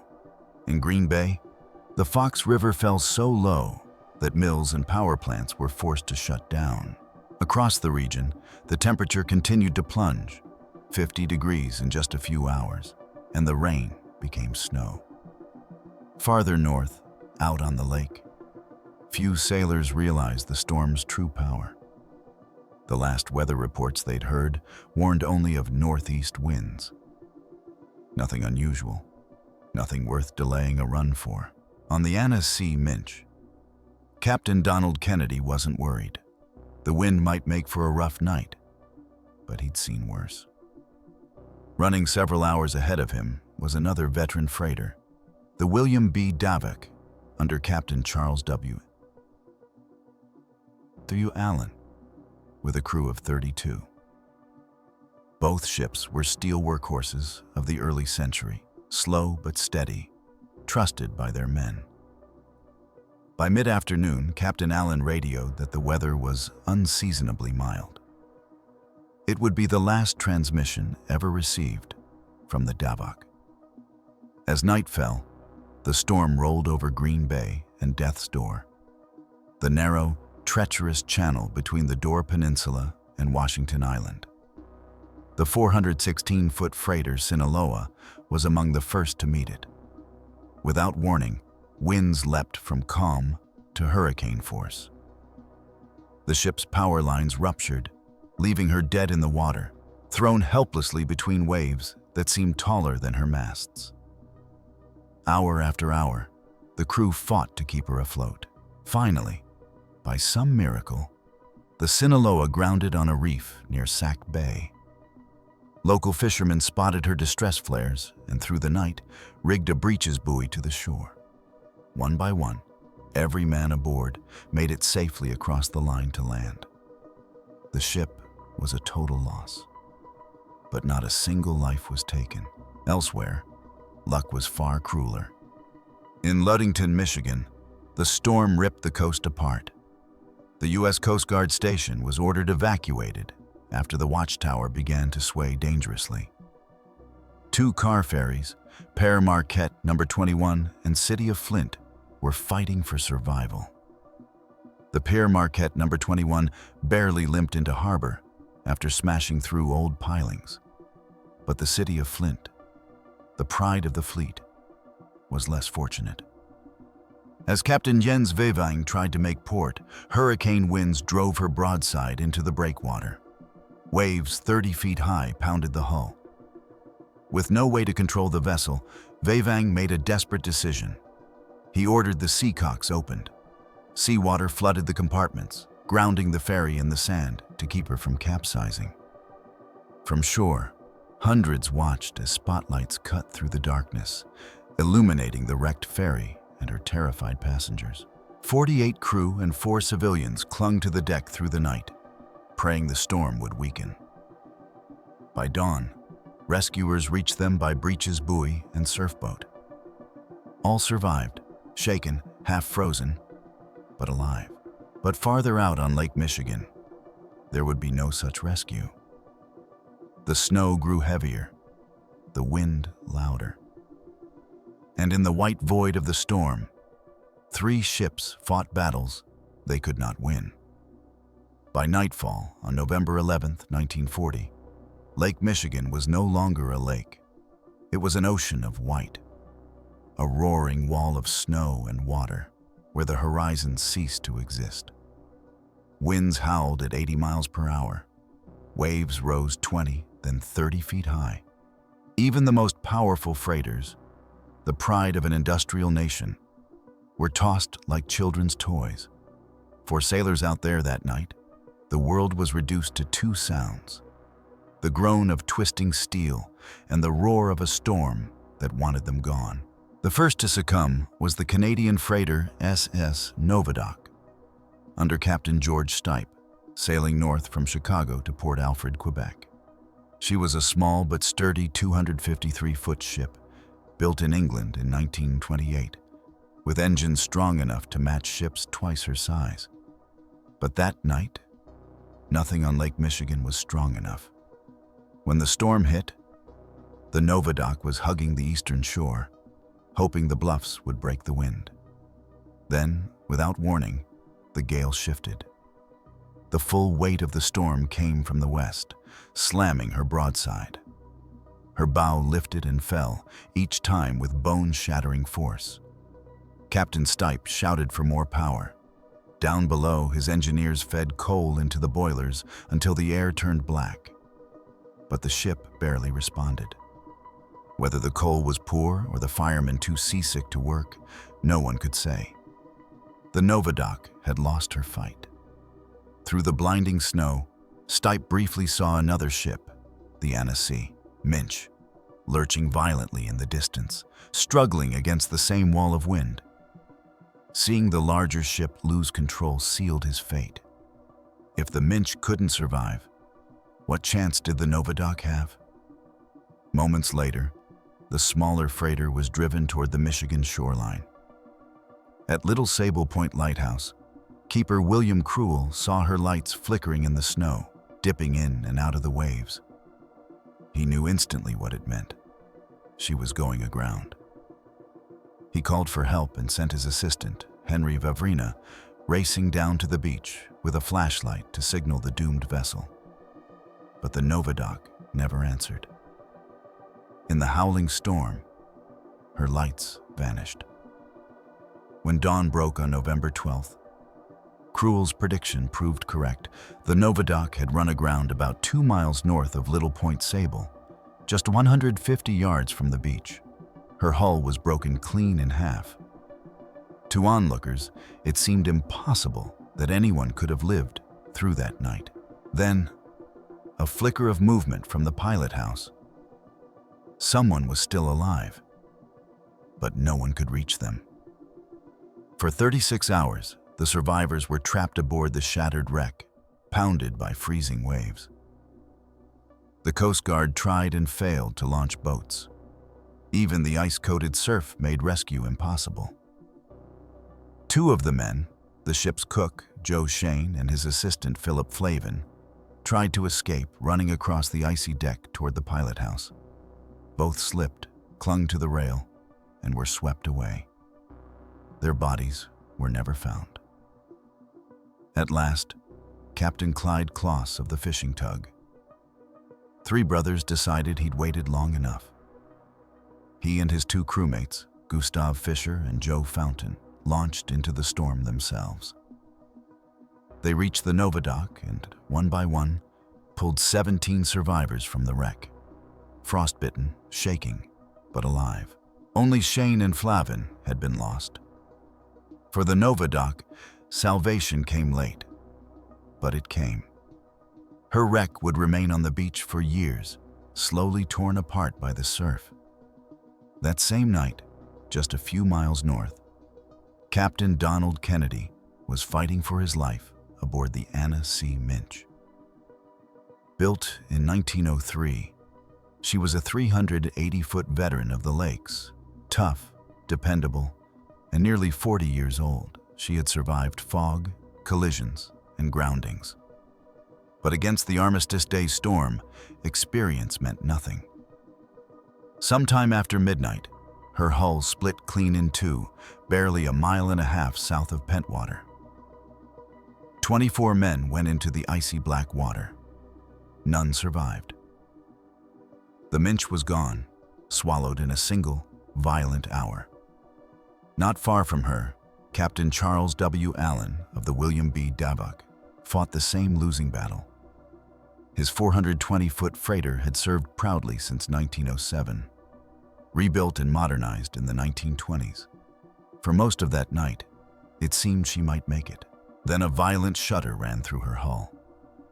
Her rudder jammed hard to port, and the ship spun broadside into the waves. In an instant, her power died. She slipped into a trough, rolled over, and vanished beneath the lake, taking all 32 men with her. For decades, the Davok and the Minch remained missing. Then, in May 1972, divers found their wrecks, side by side, not far apart. At first, it seemed certain they had collided in the blinding storm. But closer inspection told another story. The Minch had simply broken in two, while the Davok's rudder was jammed, likely from a mechanical failure, not a crash. Each ship had met its end alone. Still, in the silent dark of Lake Michigan's depths, they rest together. Two steel ghosts from the same November night, bound by the same storm. By sunrise on November 12, 1940, the Great Lakes looked like a graveyard. The snow still fell in thick, wind-blown sheets. Along the shores of Michigan, Wisconsin, and Illinois, entire harbors were buried in ice. Timber, cargo, and twisted steel washed up like the wreckage of a war. Hundreds of families waited for word that would never come. Out on Lake Michigan, silence returned. The kind that follows only when nature has taken its due. 3 freighters, the William B. Davok, the Anna C. Minch, and the Novadoc, were gone. 2 fishing tugs, the Richard H. and the Indian, had vanished as well, their small wooden hulls no match for 30-foot waves. By the time the final tally was made, at least 66 sailors were dead. On land, 49 duck hunters had lost their lives, frozen, drowned, or both. It was one of the deadliest storms in Great Lakes history.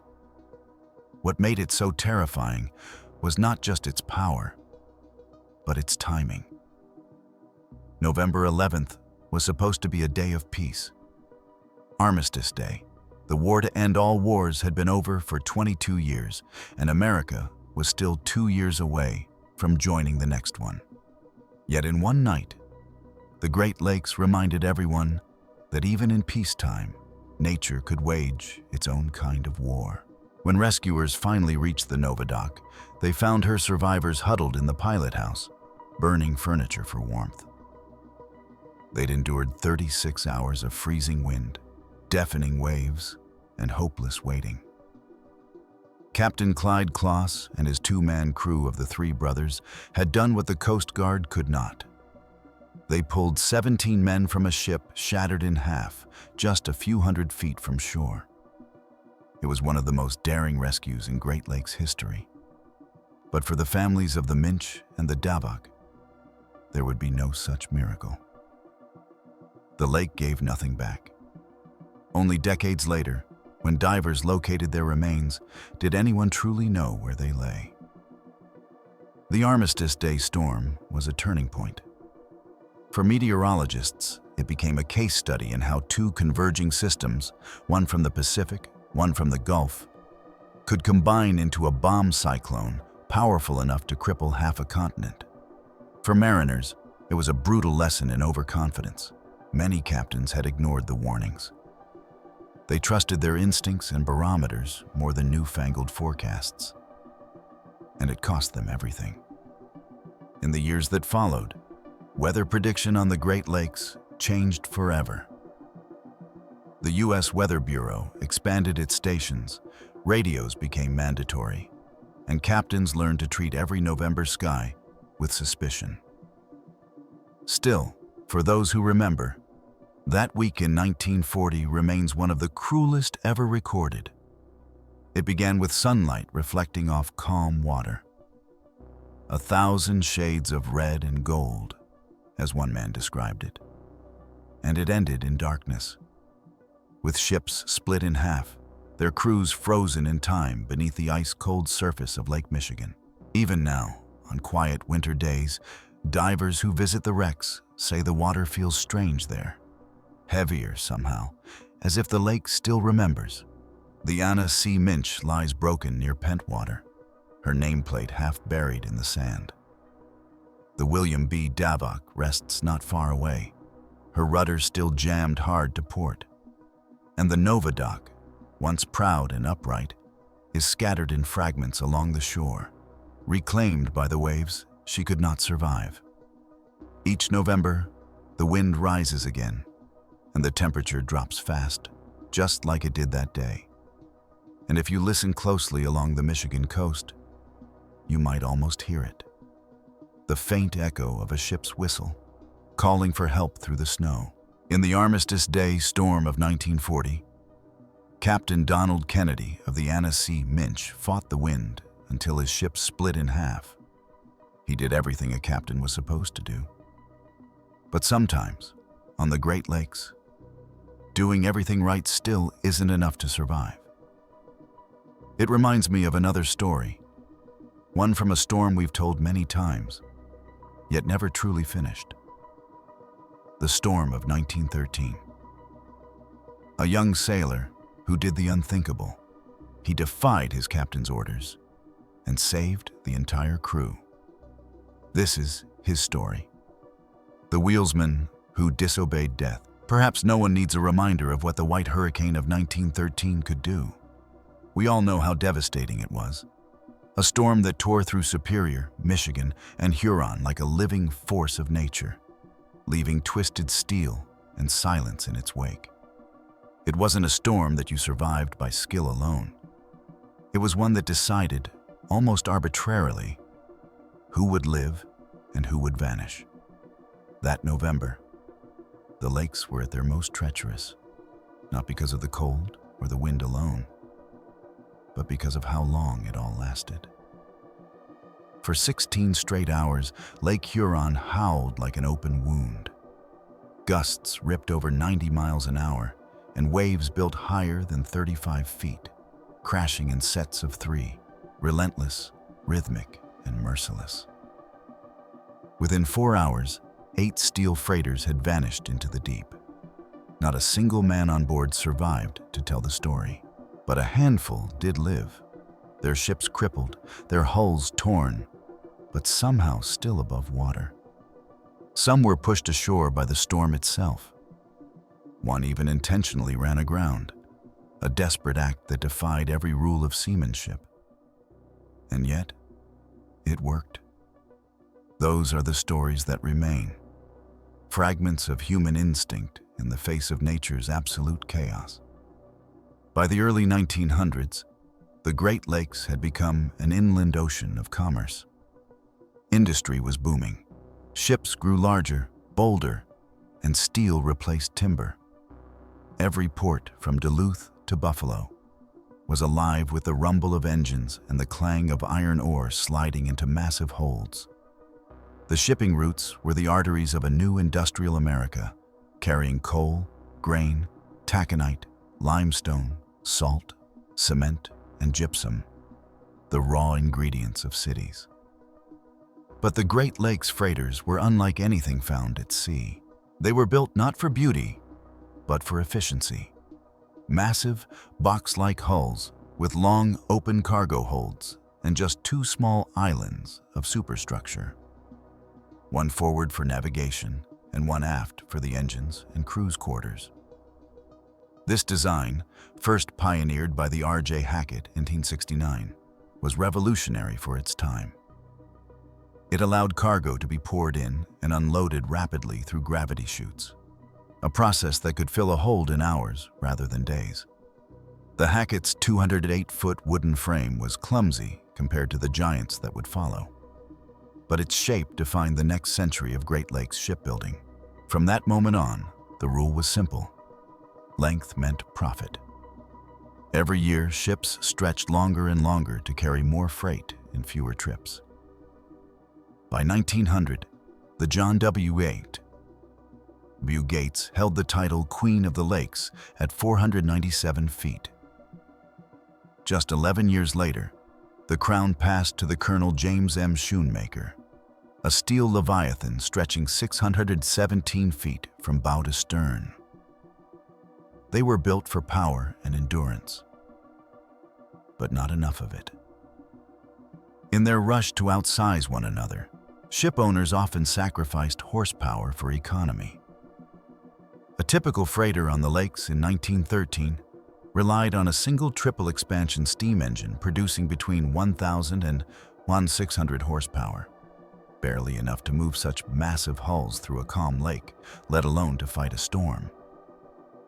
For comparison, Liberty ships built 3 decades later for World War II. Vessels of similar size carried engines of 20,500 horsepower or more. The technology existed even then. Engineers could have built stronger, faster ships, but more power meant higher cost, more fuel burned, more money lost per mile. So they chose the cheaper engines. And there was another flaw, one that would prove deadly that November. Freighters were loaded to the absolute limit. Cargo poured in until it rose like a pyramid beneath the hatches. Instead of being leveled out, a process called trimming, it was left sloped, because trimming took time and cost money. Those steep cargo mounds made ships roll more violently, unbalanced and unstable in rough water. Even at the time, experienced sailors warned of the danger. But profit was profit.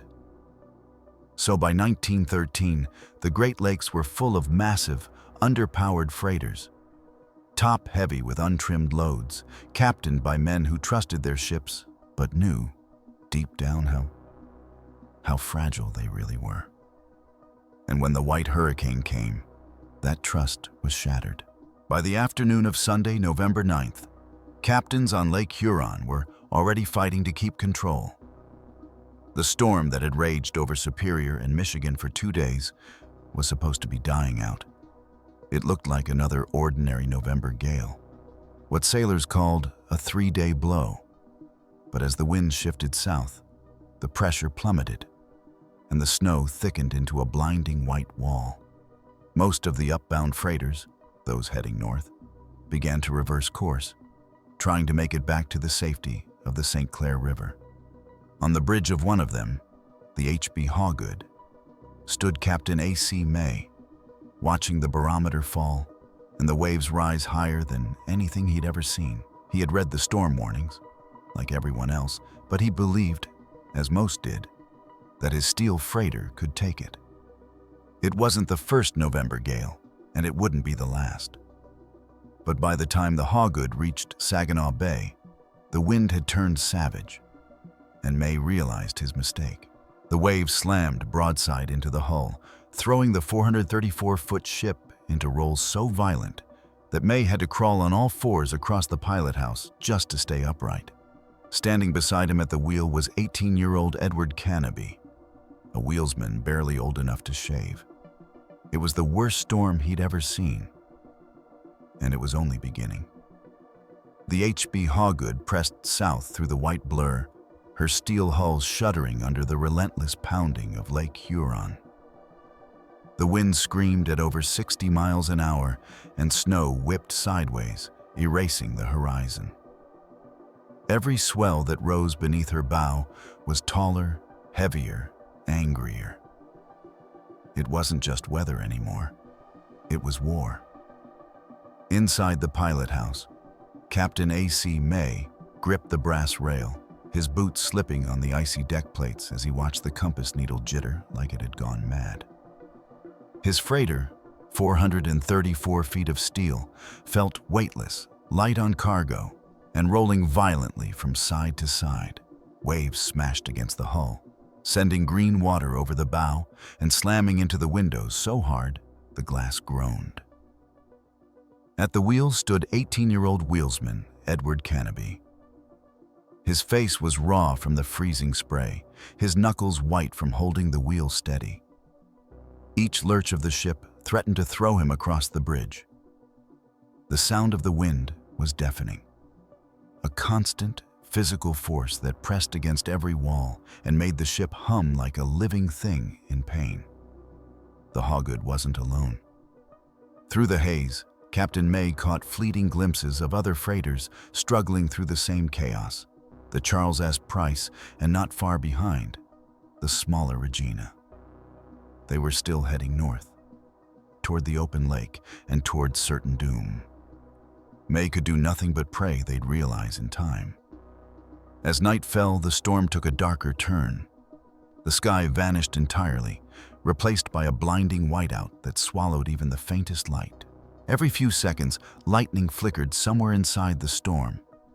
Not bright enough to see by, just enough to make the darkness worse. To the south, a second front was moving in, unexpected, violent, and perfectly timed to crush the fleet that had turned back for safety.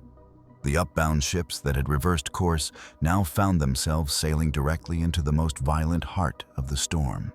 On another freighter, the Howard M. Hanna Jr., 500 feet long and over 5,900 tons, Captain William Hagan was fighting the same battle. He could barely see past his own bow. He thought they were somewhere near Point O'Bark, maybe 15 miles off, but he couldn't be sure.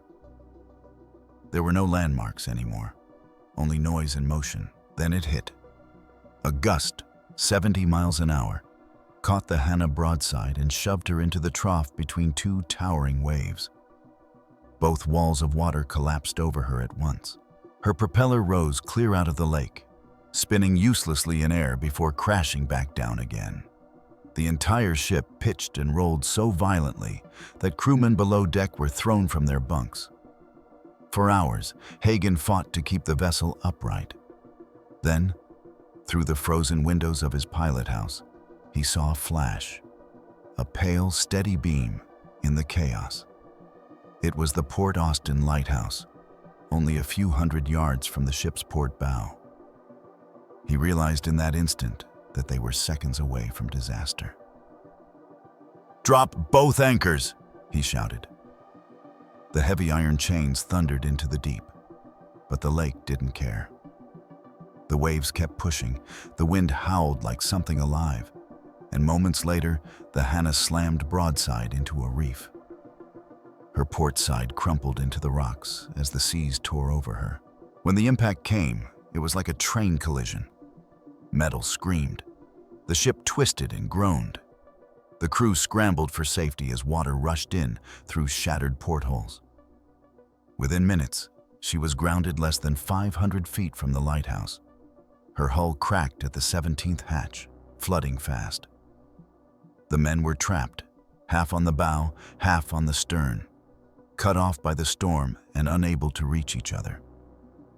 Waves broke clean over the deck, smashing windows, tearing away fittings, even ripping her funnel off and sending it crashing onto the aft deckhouse. All they could do was wait, huddled inside the wreck, praying that the storm would tire before they did. Back on the Hawgood, Captain May was fighting his own losing battle. He knew the St. Clair River had to be close, somewhere to the south. But in the blizzard, there was no sign of land, no light, not even the faint glimmer of a shore. He ordered both anchors dropped in desperation, hoping to hold position until daylight. The crew heaved the chains overboard, every link clanging like a heartbeat. But the storm laughed at the attempt. Even with full scope, the anchors couldn't bite. The Hawgood dragged for miles, May later estimated nearly 8, before the captain admitted defeat and ordered them up again. Edward Kenneby, still at the wheel, was soaked, shaking, and half blind from exhaustion. He could barely hear the captain's voice over the wind. Every muscle in his arms burned as he fought to hold the wheel against the lake's fury. Then, through the roar, May heard something else, a low, rhythmic thunder beneath the wind. Breakers. He froze. That sound meant only one thing. Land was near, dangerously near. He yelled over the storm, "Hard to port, take her back into open water." Kenneby hesitated. His instincts screamed that the move would kill them. Turning broadside into those mountains of water would roll the Hawgood like a toy. He had seconds to decide. And then, for reasons he couldn't even explain later, he disobeyed. Instead of turning, Kenneby held the wheel steady, letting the wind and waves drive the freighter forward, straight toward shore. The next moment was pure violence. The Hawgood hit the sandbar with a deafening crash. The bow reared up, then slammed down, throwing every man off his feet. Captain May was nearly hurled through the glass of the pilot house. The ship groaned, metal bending under the force, but it didn't sink. When the storm finally eased and the gray dawn broke over Lake Huron, the crew climbed out to see where they'd come to rest. The freighter's bow was buried deep in sand, just 100 feet from the Lake Huron Hotel. To the guests who woke that morning, the sight must have looked impossible. A steel giant beached like a stranded whale, steaming in the cold morning air. Whether Captain May ever realized Kenneby had defied him, no one can say. He never mentioned it in his reports. But in his later statements, he did admit one thing. But for the crash on the beach just in time, there would have been another missing ship. The Hawgood and the Hana were both torn and battered, but they survived.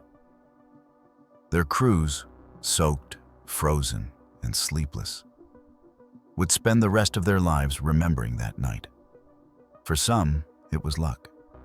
For others, instinct. But for Edward Kenneby, it was something rarer. A moment when breaking the rules was the only thing that saved them all. When daylight finally broke on that Monday morning, the Great Lakes were unrecognizable.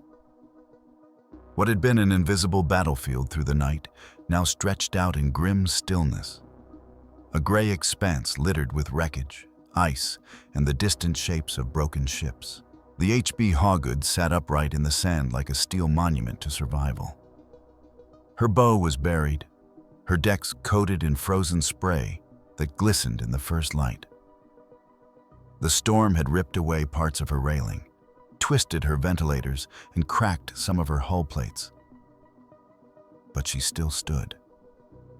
Inside, the crew moved quietly, too exhausted to celebrate, too aware of what might have been.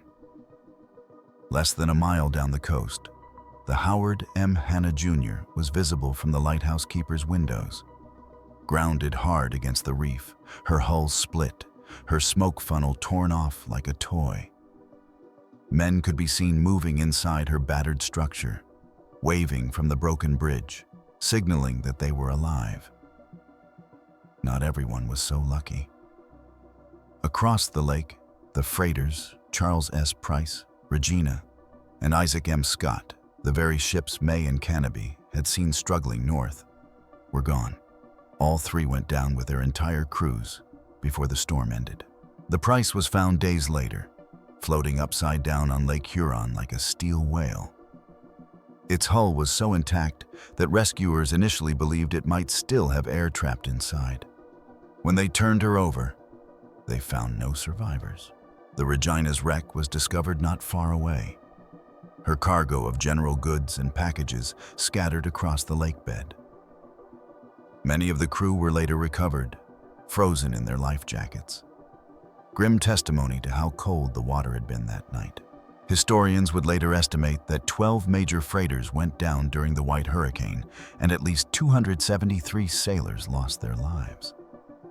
Entire families disappeared from the maritime rosters overnight. Even decades later, divers and researchers continued to find fragments: a dented hatch cover, a wheel, a bell half buried in silt, each one a silent echo of that November. For those who survived, the memories never faded.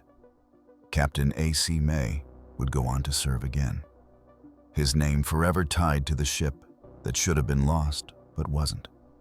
But it was the quiet wheelsman, Edward Canopy, who became an unspoken legend among Great Lakes sailors.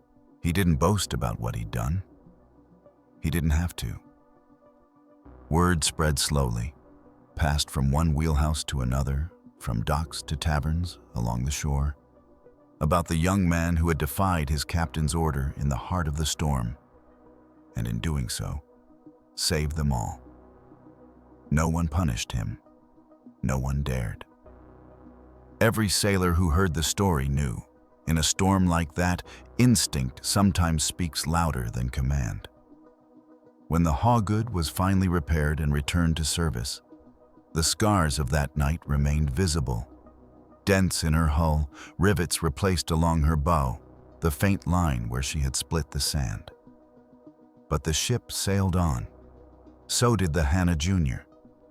They were reminders that even in the most merciless November, survival could still be written into the chaos. The storm of 1913 would later be called the Big Blow, the Freshwater Fury, and most famously, the White Hurricane. It set a benchmark, not just for meteorologists, but for sailors.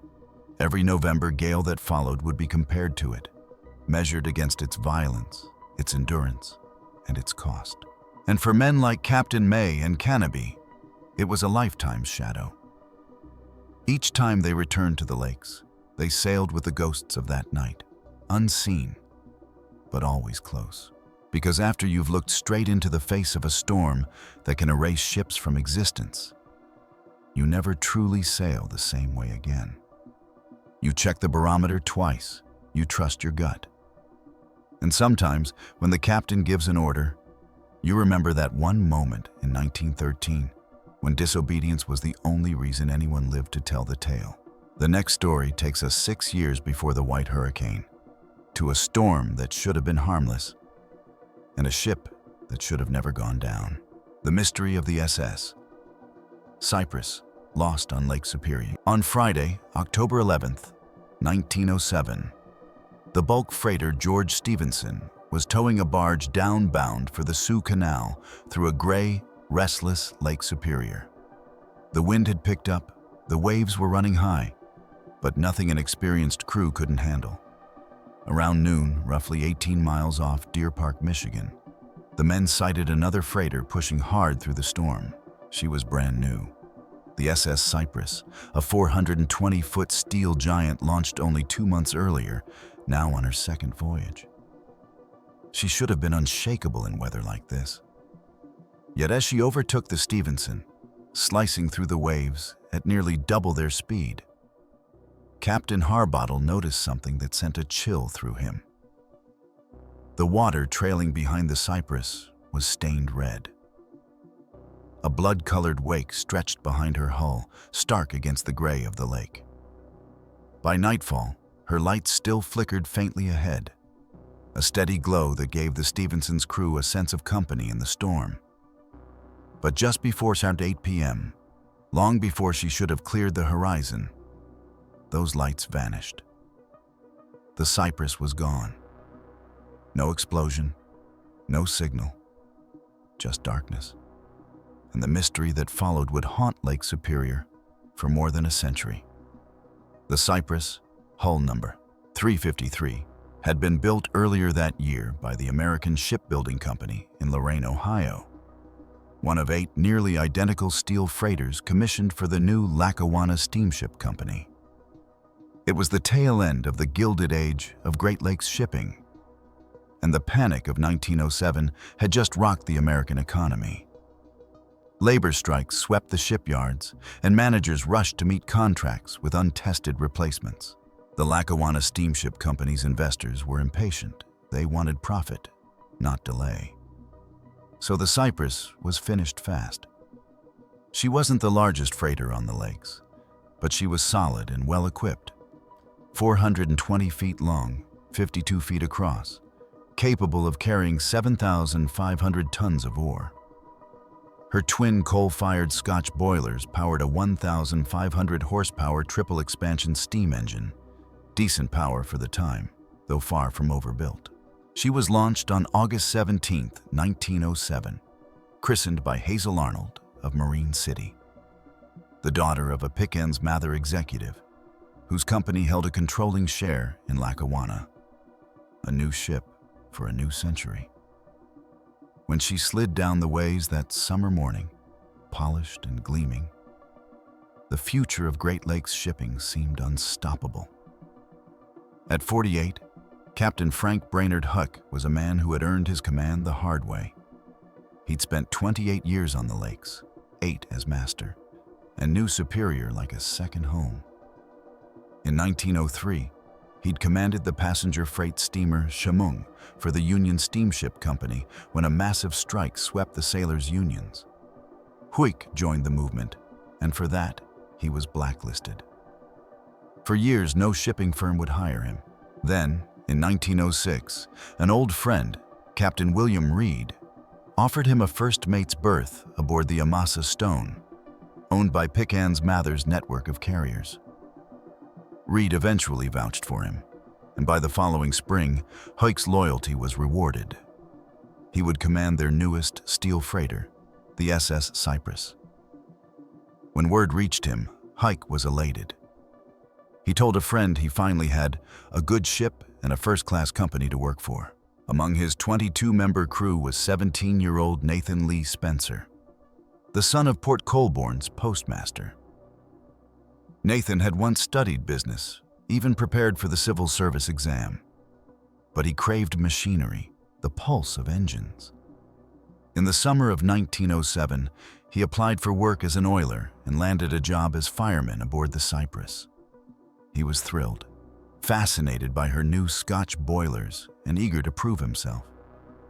He even planned to help his younger brother join the company the following year. Nathan was the youngest on board, the crew's only woman. The wife of steward William Dundon, served as second cook. With a proud captain, a skilled crew, and a brand new ship, there was no reason to expect anything but success.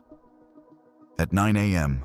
on Thursday, October 10th, the Cyprus departed Superior, Wisconsin, loaded with 7,103 tons of iron ore, just 300 short of her full capacity, bound for Buffalo, New York. The skies were calm. It was meant to be a routine voyage. By 10 a.m. the next day, the weather shifted. 10 miles south of Stannard Light, the upbound freighter Charles O. Jenkins met the Cyprus head-on. Captain Smith of the Jenkins noticed the new freighter rolling unusually hard for the mild seas. He watched for a distress flag. None appeared, so he kept course. A few hours later, the wind began to rise. By noon, 18 miles off Deer Park, Captain Harbottle of the George Stephenson spotted the Cyprus again.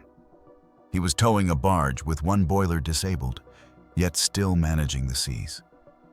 To see a new steel ship surging ahead seemed reassuring. but that red wake still trailed her, curling through the foam like a vein of rust.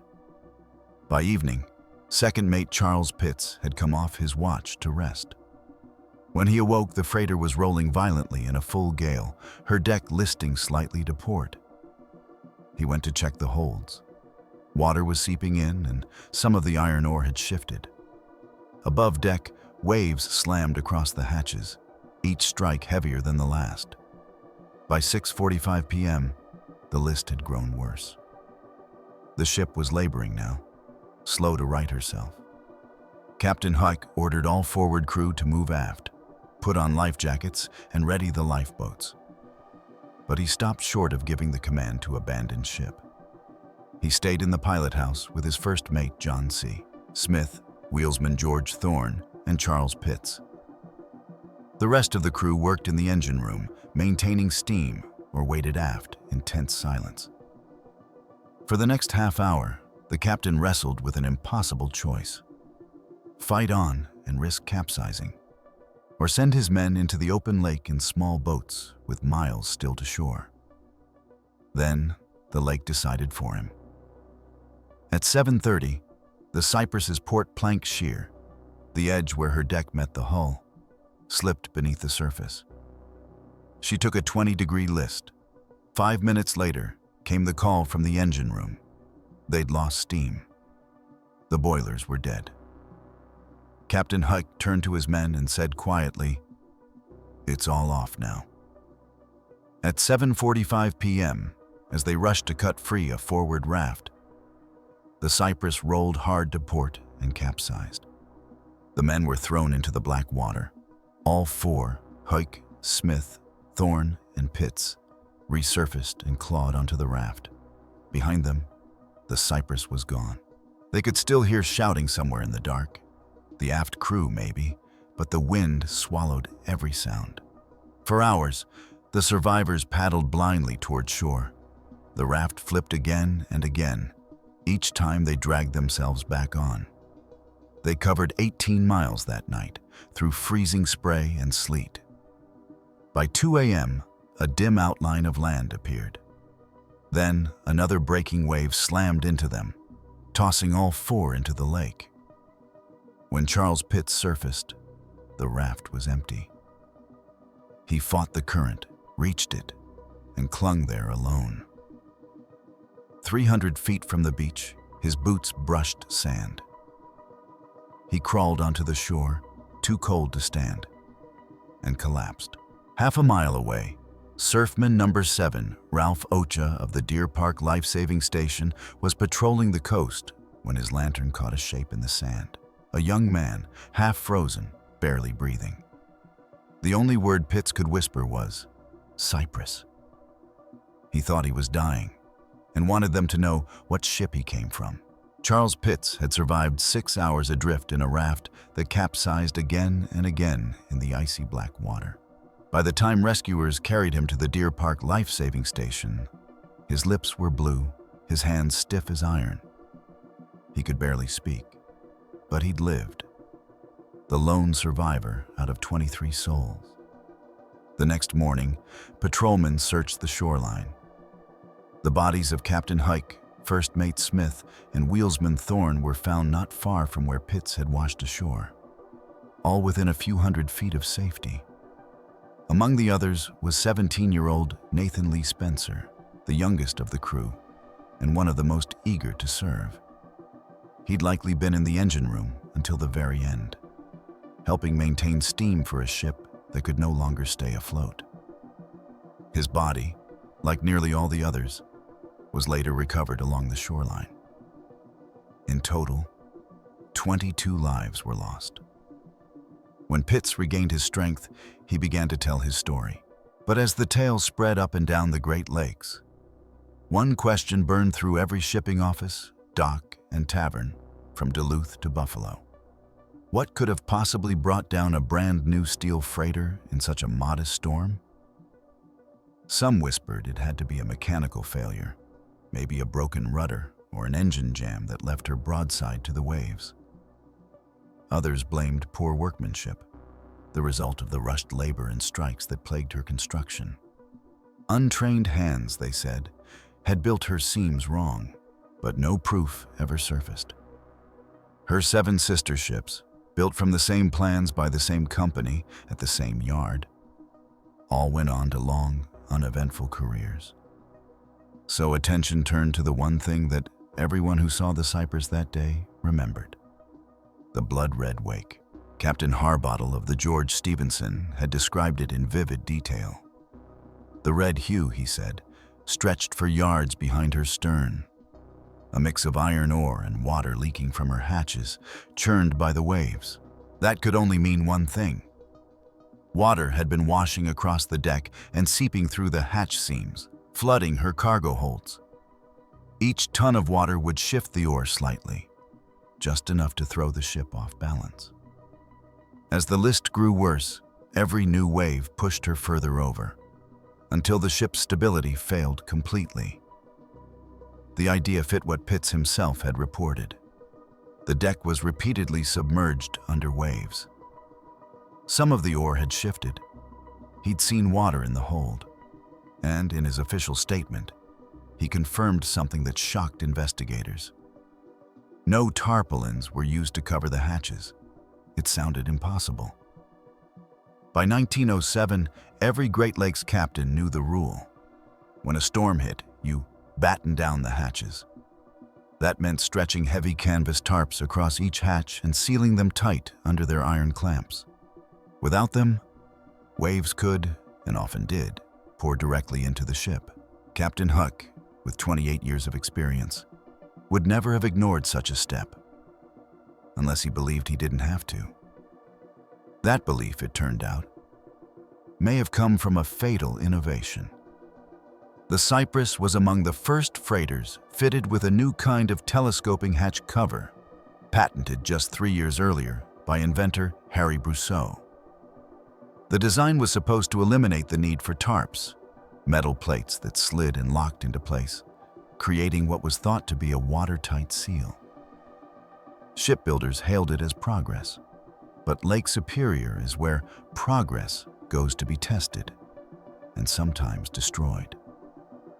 2 years before, in September 1905, another ship, the Powell Stackhouse, had battled a violent Superior storm while using the same type of hatch covers.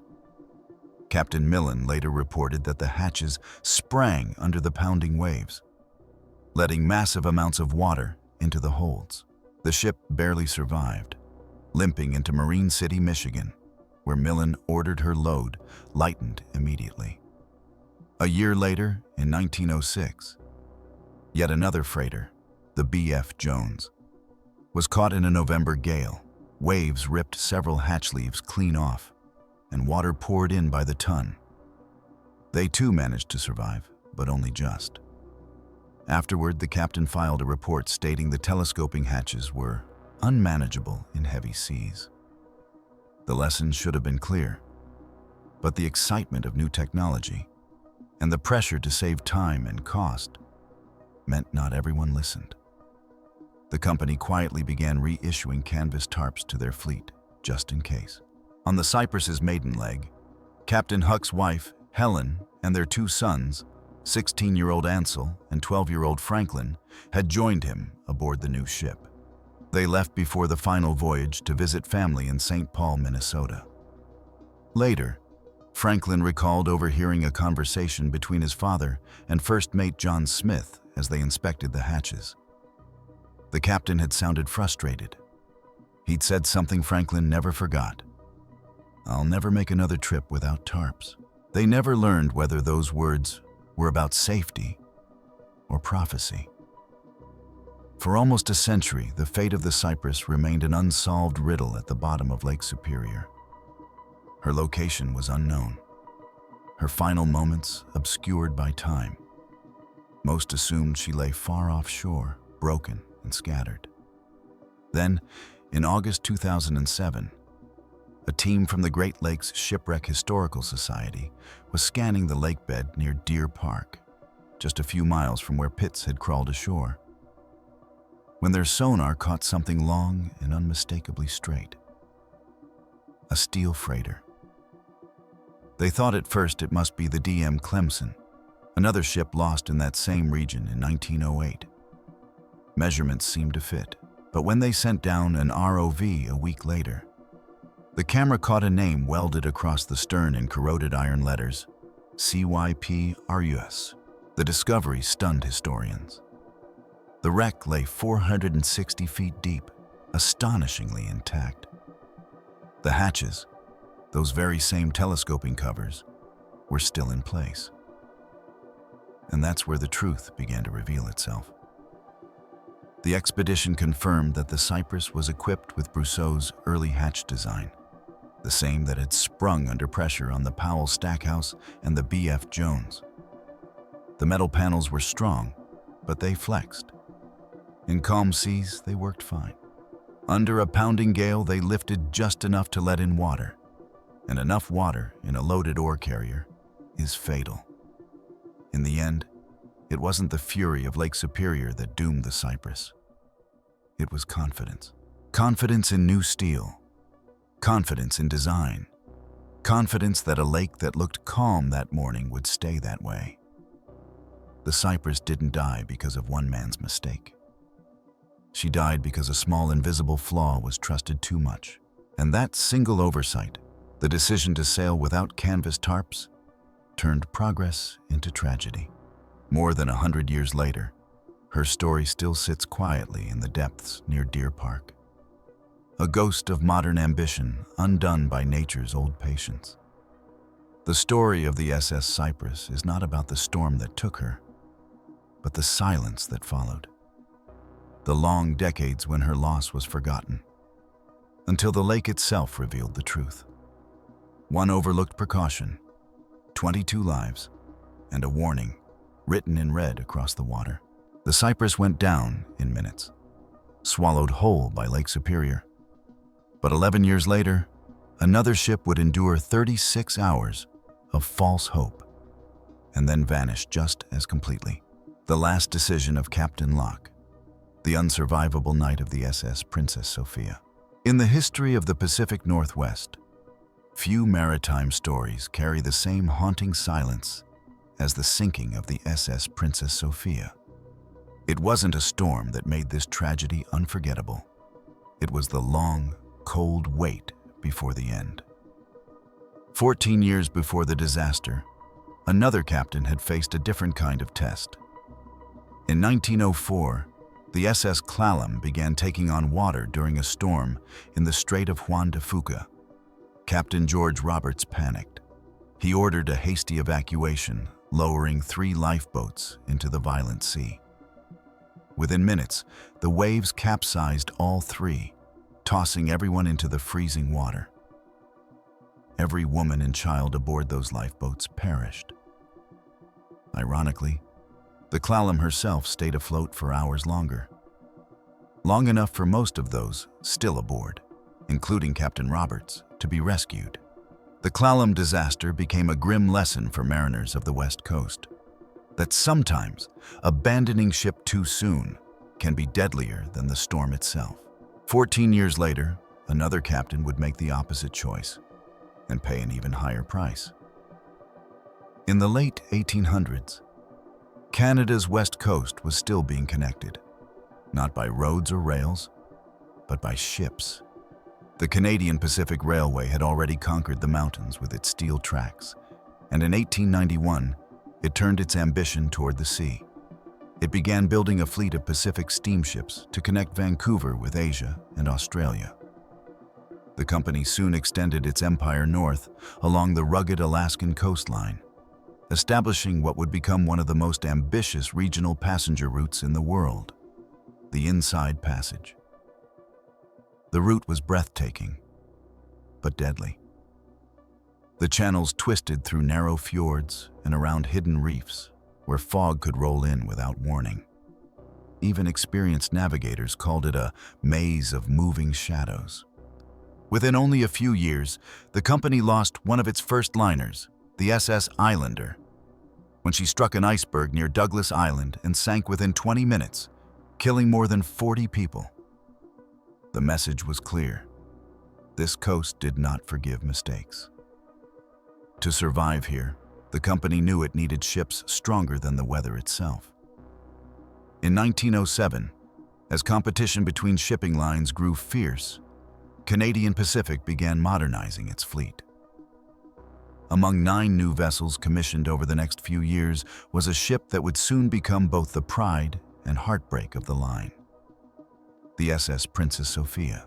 Built by Bow, McLaughlin and Company in Paisley, Scotland, she was launched on November 8, 1911.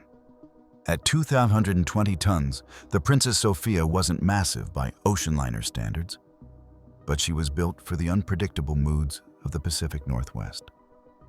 Her double hull made her unusually resilient to grounding, and she carried 8 steel lifeboats, 1 wooden workboat, and 6 life rafts. More than most ships her size. Inside, she was elegant yet practical.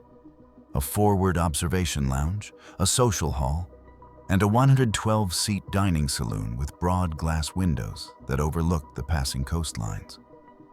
Her triple expansion steam engine produced 14 knots of steady speed, not fast, but reliable. And like all ships in the Princess fleet, she was designed as a coastal liner, meant to stay within 50 miles of land. After completion in 1912, she made the long voyage around Cape Horn to British Columbia, a rite of passage that tested every new Pacific vessel. On June 7, 1912, the Princess Sophia began her maiden voyage, sailing from Victoria to Skagway, Alaska, alongside her running mate, the Princess May. During the First World War, she briefly served the Canadian government, ferrying troops from Western Canada to Europe. She would return to civilian duty in 1918, but not for long. By the fall of 1918, command of the Princess Sophia rested with Captain Leonard P. Locke, a 66-year-old veteran of the sea. He had begun sailing at 16 and earned a reputation as one of the most experienced navigators on the Pacific coast. Colleagues described him as strict but steady, a man who valued order, discipline, and quiet dignity. He was also known to have a gentler side, a fondness for poetry, particularly the works of Robert W. Service, the Bard of the Yukon. But even a steady man can feel the weight of pressure. Only days before her final voyage, one of the company's other liners, the Princess Adelaide, ran aground between Victoria and Vancouver. No one was hurt, but the ship was badly damaged and pulled from service. With winter approaching and limited replacements, the company issued clear orders: no more accidents. The entire northern line was depending on Locke's reliability. He was told to keep the Princess Sophia out of trouble at all costs and to stay on schedule. On October 19, 1918, the Princess Sophia departed Vancouver for her final northern run of the season. The world was already unraveling. The Spanish flu pandemic was sweeping across continents, and even the remote towns of Alaska were not immune. One of the ship's stewards, Joseph Wheelsman, fell ill with influenza during the voyage and was forced to disembark at Prince Rupert. He recovered within days, but his illness would prove to be the luckiest event of his life.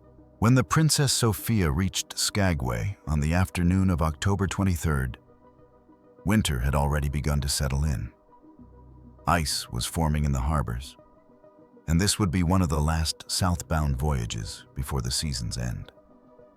Hundreds crowded the docks, desperate to secure passage out before the ports froze. By 7 p.m., the ship was scheduled to depart. But the loading of freight and passengers dragged on for hours. She didn't clear the harbor until just after 10 p.m. There were 353 souls aboard, 278 passengers, and 75 crew. They were miners, merchants, prospectors, families, and dreamers. Oscar Popper and his twin brother Walter had come north chasing gold. Walter had booked passage on another ship, while Oscar, proud of his luck, boarded the Sophia instead. Florence Beaton, one of the first European women to reach Alaska's Iditarod district, was traveling south with her 2 children to reunite with family.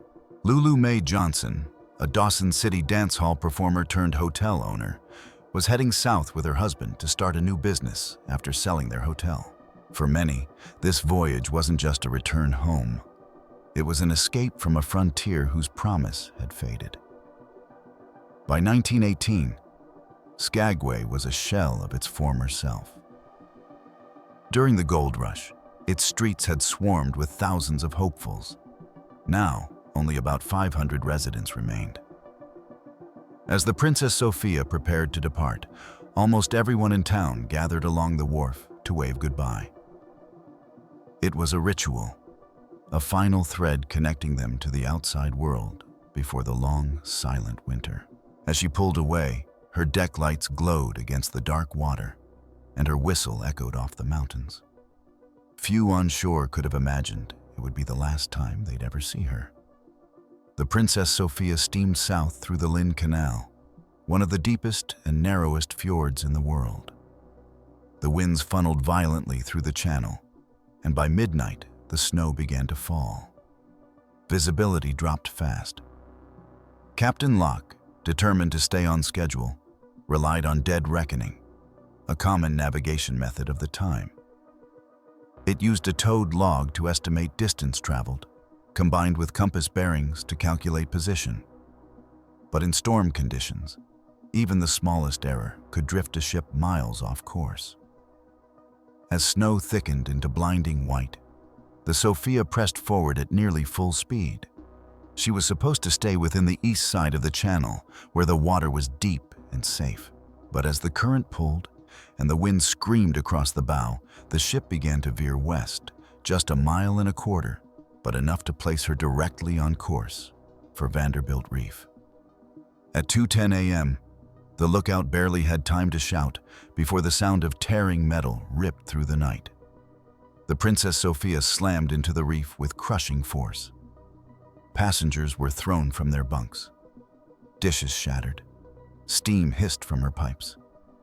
And as she came to a stop, the entire ship trembled. Not sinking, but stuck fast on the invisible rock beneath the waves. In the wheelhouse, Captain Locke steadied himself, heart hammering. It was the kind of moment every mariner dreads. The split second when the world goes quiet, and you realize the sea has claimed the first move. Would he order the evacuation and risk repeating the disaster of the Clallam? Or keep everyone aboard, trusting that the storm would pass and the ship would hold? That night, as snow drifted down over Vanderbilt Reef, Captain Locke made his choice, and 353 lives would depend on it. At 2:10 a.m., on October 24, 1918, the Princess Sophia hit Vanderbilt Reef like a hammer striking an anvil. The force was so violent that bunks collapsed, glass shattered, and passengers were thrown from their cabins. The ship groaned, then came to rest, wedged at an angle in the darkness. Panic swept through the decks. Men scrambled to find life jackets. Women clutched children still half asleep. Above the chaos, Captain Leonard P. Locke kept his focus. He ordered the lifeboat swung out, ready for launch, but not lowered. Outside, the sea was a white blur, the wind cutting at 60 miles per hour, waves exploding against the steel hull. He knew what the lifeboats would face, and in his mind, the image of the Clallam must have returned. The overturned boats, the frozen bodies, the captain who had acted too soon. This was not going to be another Clallam, he told himself. He would wait. The weather would break, and rescue would come. By 2:30 a.m., the 20-year-old wireless operator David Robinson began hammering out distress signals into the void. SOS! Grounded on reef! Send assistance! The message reached Juneau, and within the hour, word spread across the inside passage. The Canadian Pacific agent, Frank Lowell, started contacting every ship within range. The first to respond was a 65-foot gasoline launch the Estebeth, commanded by Captain James Davis. He set course immediately, cutting through the night. By dawn, the snow was thinning. The storm had eased slightly, the sky a pale gray. The Princess Sophia was perched awkwardly on the reef, her bow high and her stern resting against the submerged rock. To those aboard, it must have felt strangely still. The ship wasn't taking on water. For a moment, it even seemed as though they might wait this out. At 11 a.m., Captain Davis arrived aboard the Estebeth. Against the heavy swell, he managed to bring his small vessel within 50 feet of the stranded liner. Standing on the reef, he could see the faces of passengers at the railings. Men in coats, women in hats, clutching children, all peering down through the mist. He cupped his hands and shouted across the water, "Do you want to evacuate?" Captain Locke appeared at the bridge wing. He waved once, then shouted back through the gale, "Not yet. She's steady." By midday, the wind dropped further. Snow stopped. Even the sea seemed to catch its breath. For the first time since the grounding, conditions were good enough for boats to approach. Another small steamer, the Amy, captained by Edward McDougall, arrived and joined the Estebeth at the reef's edge. Both captains urged Locke to let them start ferrying passengers off. But Locke refused. From his vantage point, the Princess Sophia looked firmly lodged, as though the reef itself were holding her up. The tide had fallen, leaving the hull resting nearly 9 feet above the waterline. Evacuating passengers down that drop into small boats rocking in the swell would be perilous. One slip could send lifeboats crashing into the steel hull. He told the rescue captains to stand by and wait for calmer seas. To him, the ship was safe. To them, the calm looked like a miracle window, one that wouldn't last. As the hours passed, more rescue vessels began to arrive.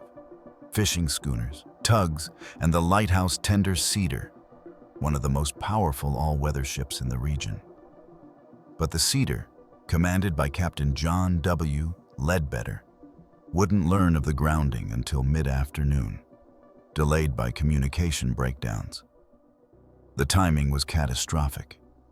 Telegraph cables linking Alaska to the lower coast had only just been repaired after a recent outage. Messages were bottlenecked, stuck behind routine transmissions and wartime reports. By the time the Cedar received the Sophia's distress call, the weather had already started turning again.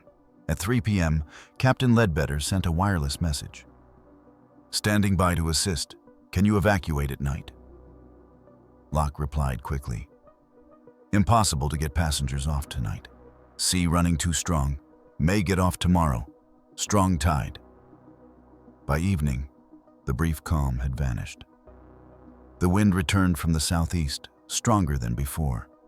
Waves pounded the reef, spraying over the ship's deck. Rescue boats struggled to hold position. The King and Winge, a fishing vessel caught near the scene, reported seeing the Princess Sophia's lights through the snow, flickering faintly. They could see people moving on deck, but couldn't get close enough to communicate.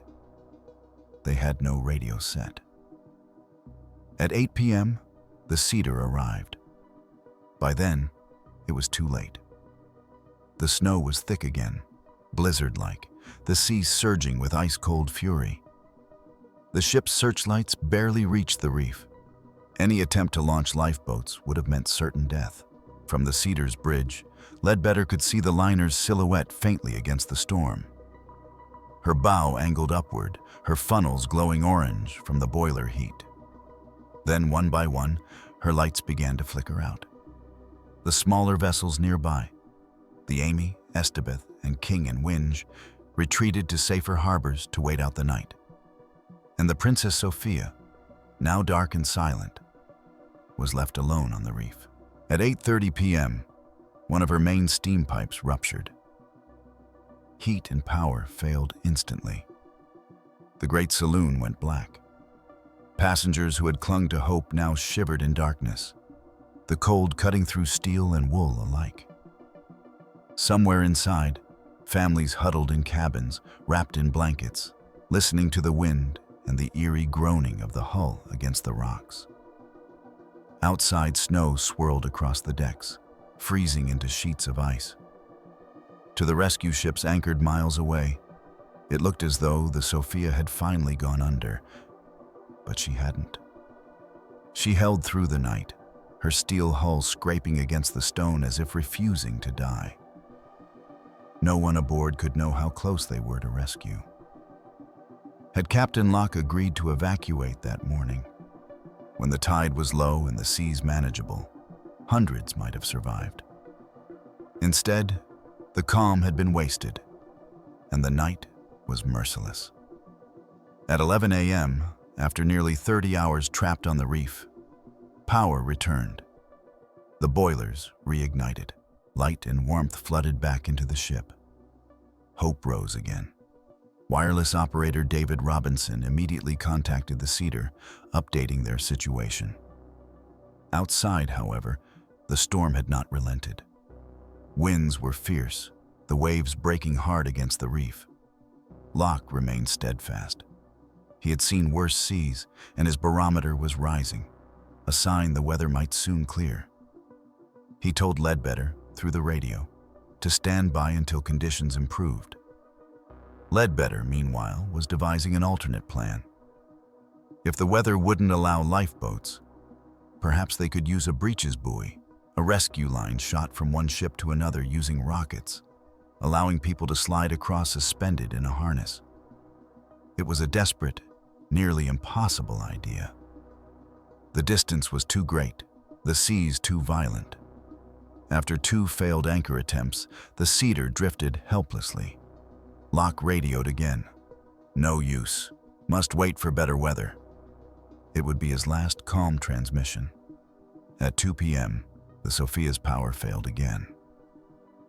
Robinson, exhausted, sent one last routine update before the signal cut out. He and his counterpart aboard the Cedar, operator Elwood Miller, agreed to resume contact at 4 p.m. Miller, who had been awake for over 24 hours, fell asleep with his headset on. At 4 p.m., there was still silence. At 4:50, his receiver suddenly crackled to life. "Ship foundering on reef. Come at once." The voice was faint but urgent. Robinson's. Miller snapped awake and replied, "We are coming. Save your batteries." Then came the last message ever received from the Princess Sophia. "For God's sake, hurry. Water is coming into my room." 5 minutes later, silence. No one saw her go down. But when rescue ships finally reached the reef again, they found only an oil slick, wreckage, and, protruding from the water, the top of her foremast. Every watch recovered from the bodies was stopped at 5:50 p.m. The moment the sea took her, not a single person survived. The only living creature found from the wreck was an English setter, washed ashore near Juneau, trembling and covered in oil. By the time the Cedar and other vessels began recovering bodies, more than 350 souls were gone. Many were still wearing life jackets. Over 100 were found inside their cabins, suggesting they had never made it to the deck. Every steel lifeboat, still secured to its davits, went down with the ship. The Princess Sophia was gone, and so was every answer to why. In the days that followed, the world barely noticed. It was the final month of World War I, and the headlines were already filled with peace talks and the deadly spread of the Spanish flu. The tragedy in the north was overshadowed by a much larger storm, yet for the people of Alaska and British Columbia, the loss of the Princess Sophia cut deep. Entire families were wiped out. Towns lost their doctors, teachers, miners, and merchants. From Skagway to Vancouver, grief settled like the snow that still covered Vanderbilt Reef. When dawn broke over Vanderbilt Reef on October 26, 1918, the storm had finally passed. The sea, which only hours before had howled with murderous fury, was now calm. Eerily so. The rescue ships returned to find nothing but wreckage drifting across the glassy water. The Princess Sophia was gone, resting somewhere below the waves, her masts barely visible above the surface. The only sounds were the creak of wood, the hiss of oil, and the quiet slap of debris against the hulls of the search boats. And then, the recovery began. Bodies began washing up across the Alaskan coast that morning, first a few, then dozens. They came ashore near Vanderbilt Reef, Lincoln Island, and as far south as Douglas Island, 40 miles away. Each one wore a life jacket, soaked in oil. Most were fully dressed, as if they had been preparing to evacuate when the final blow came. A few were found with letters still tucked inside their coats, protected from the water by pockets or oilskin. These were the final words of the Princess Sophia. One note written in a trembling hand read, "All is well. The ship is steady, though we are cold and waiting for help. The captain says we will be safe when the tide falls." Another, found later in a man's coat pocket, said simply, "Goodbye. We are on the reef. We'll probably drown. I am sorry for everyone." By the time the search was over, every one of the 353 souls aboard had been accounted for. Not a single survivor. It was, and still remains, the deadliest maritime disaster in the history of British Columbia and Alaska. In the days that followed, the focus turned to Captain Leonard P. Locke, a man who could no longer defend himself. Why had he waited so long? Why had he refused help when rescue vessels had been right beside him during that brief calm on the morning of October 24th? To the public, it seemed unthinkable. How could a veteran seaman, a man with half a century of experience, fail to see the danger? But those who knew him understood his dilemma. The Clallam tragedy had burned itself into the collective memory of every captain along the coast. That disaster taught sailors that abandoning ship too early could doom everyone. Locke had likely replayed that lesson in his head as he watched the storm rage outside. He must have believed that staying aboard was safer, that his steel ship, with its double hull and modern design, could endure until the seas calmed. 2 separate inquiries were launched, one by Canada and another by the United States. Since the ship had grounded in Alaskan waters, both investigations faced the same problem. There were no survivors to question. The only first-hand accounts came from the wireless messages between David Robinson and Elwood Miller, and from the few letters found on the dead. The evidence pointed to one unavoidable truth. The Princess Sophia had been stable for nearly 40 hours. She wasn't taking on water until the very end. Then, as the tide rose around 5 p.m. on the 25th, the ship became partially buoyant. In the violent surf, her hull shifted suddenly, scraping across the reef. That movement likely ripped open the steel plating, allowing cold seawater to flood in within minutes. The sudden rush of water would have extinguished her boilers, killed the power, and sent her plunging into the blackness almost instantly. Most passengers never made it to the deck. As the inquiries dragged on, investigators uncovered another grim detail: the lifeboats. Every one of her 8 steel lifeboats had gone down with the ship. The davits, the cranes used to lower them, were found still locked in their raised positions. It meant Captain Locke had never given the final order to abandon ship. He had been waiting for daylight, or calmer seas, or one more sign that help was near. Some argued that even if he had ordered evacuation, it might have made no difference. The wind was too strong, the reef surface too narrow and slick with oil and ice. Launching heavy lifeboats from that height would have been near suicide. But others pointed out that during those crucial morning hours of October 24th, when the sea briefly settled and small rescue boats reached within yards of the hull, there had been a chance. A narrow, fleeting chance. and it was lost. Captain John W. Ledbetter of the Cedar later testified that his instruments showed a rising barometer that morning, usually a sign of improving weather. Locke's barometer likely showed the same. To a man trained to trust his instruments, that would have been reason to hope. He had no way of knowing the storm wasn't clearing, it was reforming. While the barometric pressure rose briefly in the morning, it plummeted again by mid-afternoon. The second wave of the storm struck harder than the first. By the time Locke realized the danger, it was too late. His caution, once his strength, had become his undoing. News of the tragedy spread slowly. The world was celebrating the approaching end of World War I. Newspapers were filled with stories of armistice and influenza. But in Alaska and British Columbia, the grief was overwhelming. Skagway alone lost dozens.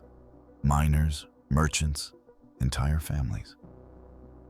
In Vancouver, 2 entire business partnerships were wiped out.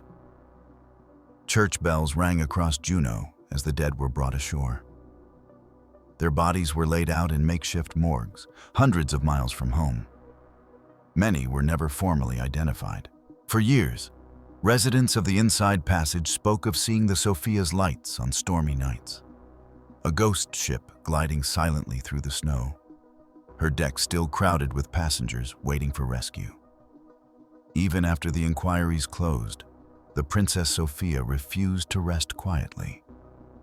Divers who visited the wreck decades later described her as hauntingly intact. Her bow still pointed toward Juneau, as if she were still trying to go home. In 2018, on the centennial of the disaster, researchers revisited the site with modern sonar. The wreck lies upright in 130 feet of water, her steel hull perfectly preserved in the cold. Even now, after a century, her outline is unmistakable. Every time a diver descends into that silence, the same question lingers. Did Captain Locke make the wrong choice? Or the only one he could? The Princess Sophia changed maritime law across Canada and Alaska. In her aftermath, new regulations required improved navigational aids, lit buoys on reefs, and clearer evacuation protocols for captains facing groundings. The line between caution and hesitation had become painfully clear. Her wreck became a monument to that fine line, to the moment when doing nothing feels safer than doing something. And for the people of the Pacific Northwest, she became something more than a tragedy. She was a reminder of how thin the border is between control and chaos, between command and surrender. More than 100 years later, the reef still lies there, dark and invisible beneath the water. And sometimes, when the tide is low and the fog hangs thick over Lynn Canal, fishermen say they can still see a faint light flickering above the waves, as if the Princess Sophia is still waiting for her captain's final order. Yet many have said that the tragedy of the Princess Sophia in 1918 didn't begin with Captain Locke's hesitation. It began 14 years earlier, with another captain, another storm, and a decision made in panic. Because not every storm ends when the wind stops blowing. The disaster that haunted Captain Locke, the one that made him believe keeping everyone aboard was safer, was called the SS Clallam. It was the event that changed how captains across the Pacific Northwest made decisions in the face of fear. The incredible tragic story of the SS Clallam. The loss of the Princess Sophia in October 1918 was one of the darkest nights in Pacific Northwest history. Her captain had run aground on Vanderbilt Reef near Juneau, Alaska. The next morning, several rescue ships gathered around the stranded liner, engines idling, waiting for the order to evacuate. It never came. Even as the weather briefly cleared, Captain Locke refused to risk his passengers in the lifeboats. By nightfall, the wind returned. The sea grew savage again, and the rescuers withdrew to shelter. When they came back at dawn, the Sophia was gone. Only her forward mast still broke the surface, a steel finger pointing toward the storm that had taken 364 lives. It became the deadliest maritime accident in the history of Alaska and British Columbia. And for years, many whispered the same theory. Captain Locke had waited too long because of another ship, an older, smaller steamer whose tragedy haunted every mariner on the coast. That ship was the SS Clallam, and 14 years before the Sophia went down, her captain made the opposite mistake. In August 1894, Charles Peabody and 5 partners founded the Alaska Steamship Company, eager to cash in on the new trade routes opening in the north. Their fleet multiplied during the Klondike Gold Rush of 1897, hauling miners, freight, and dreams toward Alaska's frozen rivers. By 1902, the company expanded again, launching a long-haul ferry service between Port Townsend, Washington, and Victoria, British Columbia.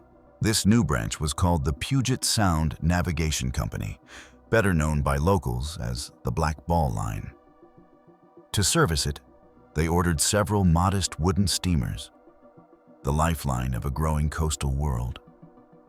One of these vessels was the SS Clallam. Built in 1903 by the Edward Heath Shipyard in Tacoma, Washington, she was constructed from Douglas fir, light but strong, a workhorse of the Pacific Northwest. She measured 186 feet long, with a 32-foot beam, and weighed 657 tons. Her 800-horsepower compound steam engine drove a single propeller. On paper, she could reach 13 knots, though sailors would later joke that she struggled to ever break 10. She was licensed to carry 350 passengers, fitted with a promenade deck, saloons, and 44 staterooms. But from the moment her keel touched water, the Clallam seemed cursed. Her launch, on April 15, 1903, was supposed to be a festive moment for Clallam County. The honor of christening the new ship fell to Hazel Bean, a local favorite. Said to be the most popular girl in the region. As the crowd gathered, Hazel stood ready with the champagne bottle hanging by a ribbon from the bow. But before she could swing, the Clallam began to move down the slipway on her own. Hazel swung wildly and missed. She tried again, missed again. In desperation, she grabbed a hammer and threw it after the bottle. Still missed. The crowd gasped. The ship slid into the water unchristened, an omen no sailor would take lightly. A local newspaper roasted her for the blunder decades later. 61 years after that day, the headline still mocked. Girl misses her mark, ship misses her luck. And the bad omens didn't stop there. When the stars and stripes were raised on her mast for the first time, the crew hoisted them upside down, the international signal of distress. The company, though, brushed it all off. They insured the Clallam against fire and collision, but not against wrecks. She didn't even carry the legally required distress rockets. Still, the Clallam entered service on July 3, 1903, under the command of Captain George Roberts, 53 years old, one of the Alaska Steamship Company's own founders. Roberts was a seasoned West Coast mariner, but not spotless. He had once wrecked a ship called the Dorego near Juneau. His new command, it seemed, would not go more smoothly. Within her first months, the Clallam cracked a rudder, battled engine failures, and nearly grounded off the Washington coast in December 1903 when her machinery failed again. Roberts hesitated to act. The ship drifted toward rocks until the engines restarted by sheer luck. It was the last time luck would save him. Before her final voyage, one more omen came. The Clallam, like many ships of her time, carried livestock. A trained bell sheep, a ram that led the herd aboard, always boarded first. On January 8, 1904, the sheep refused to go up the gangplank. Handlers tugged, pushed, pleaded. It wouldn't move. In the end, they left it behind. That Friday, under gray skies, the Clallam left Seattle with cargo and passengers bound for Victoria. She stopped briefly at Port Townsend, then continued north, expecting an easy crossing. But the storm that would make her immortal was already gathering over the Strait of Juan de Fuca. January 8, 1904. In Seattle, the sky was deceptively calm. By noon, the Clallam had cast off, her whistle echoing through Elliott Bay as families waved goodbye from the docks. On board, cargo was stacked carelessly. Barrels of meat, empty kegs, 24 bales of mattresses, and 500 slabs of oil cake. A dense, greasy animal feed that would later play an unexpected role in the ship's fate. When she stopped at Port Townsend, the air had already turned sharp and heavy. Wind cut across the harbor, and the water darkened with white-tipped swells. Still, passengers boarded, a collage of lives, all bound south toward Victoria. There was Lenora Richards, the copper mine owner and first woman to climb Mount Sicker. Jessie Galilee and her young daughter, returning home from the hot springs. Samuel and Eleanor Bolton, newly married, still carrying the quiet glow of their honeymoon. Edward Lannon and Mary Reynolds, childhood friends soon to be wed. Louise Harris, a 20-year-old socialite from Spokane who almost missed the sailing. Minnie Murdoch, a waitress heading north to visit friends. And Albert Prince and Guy Daniels, vaudeville performers on their way to a one-night show. Prince having once been told by a fortune teller that death would find him on the water. He laughed it off. Among the families was Thomas Sullins, his wife Della, and their 3 small children. By the time the gangplank was lifted, every cabin was full, and the Clallam steamed into the strait under gathering gray clouds. Within minutes of leaving port, a storm warning was raised.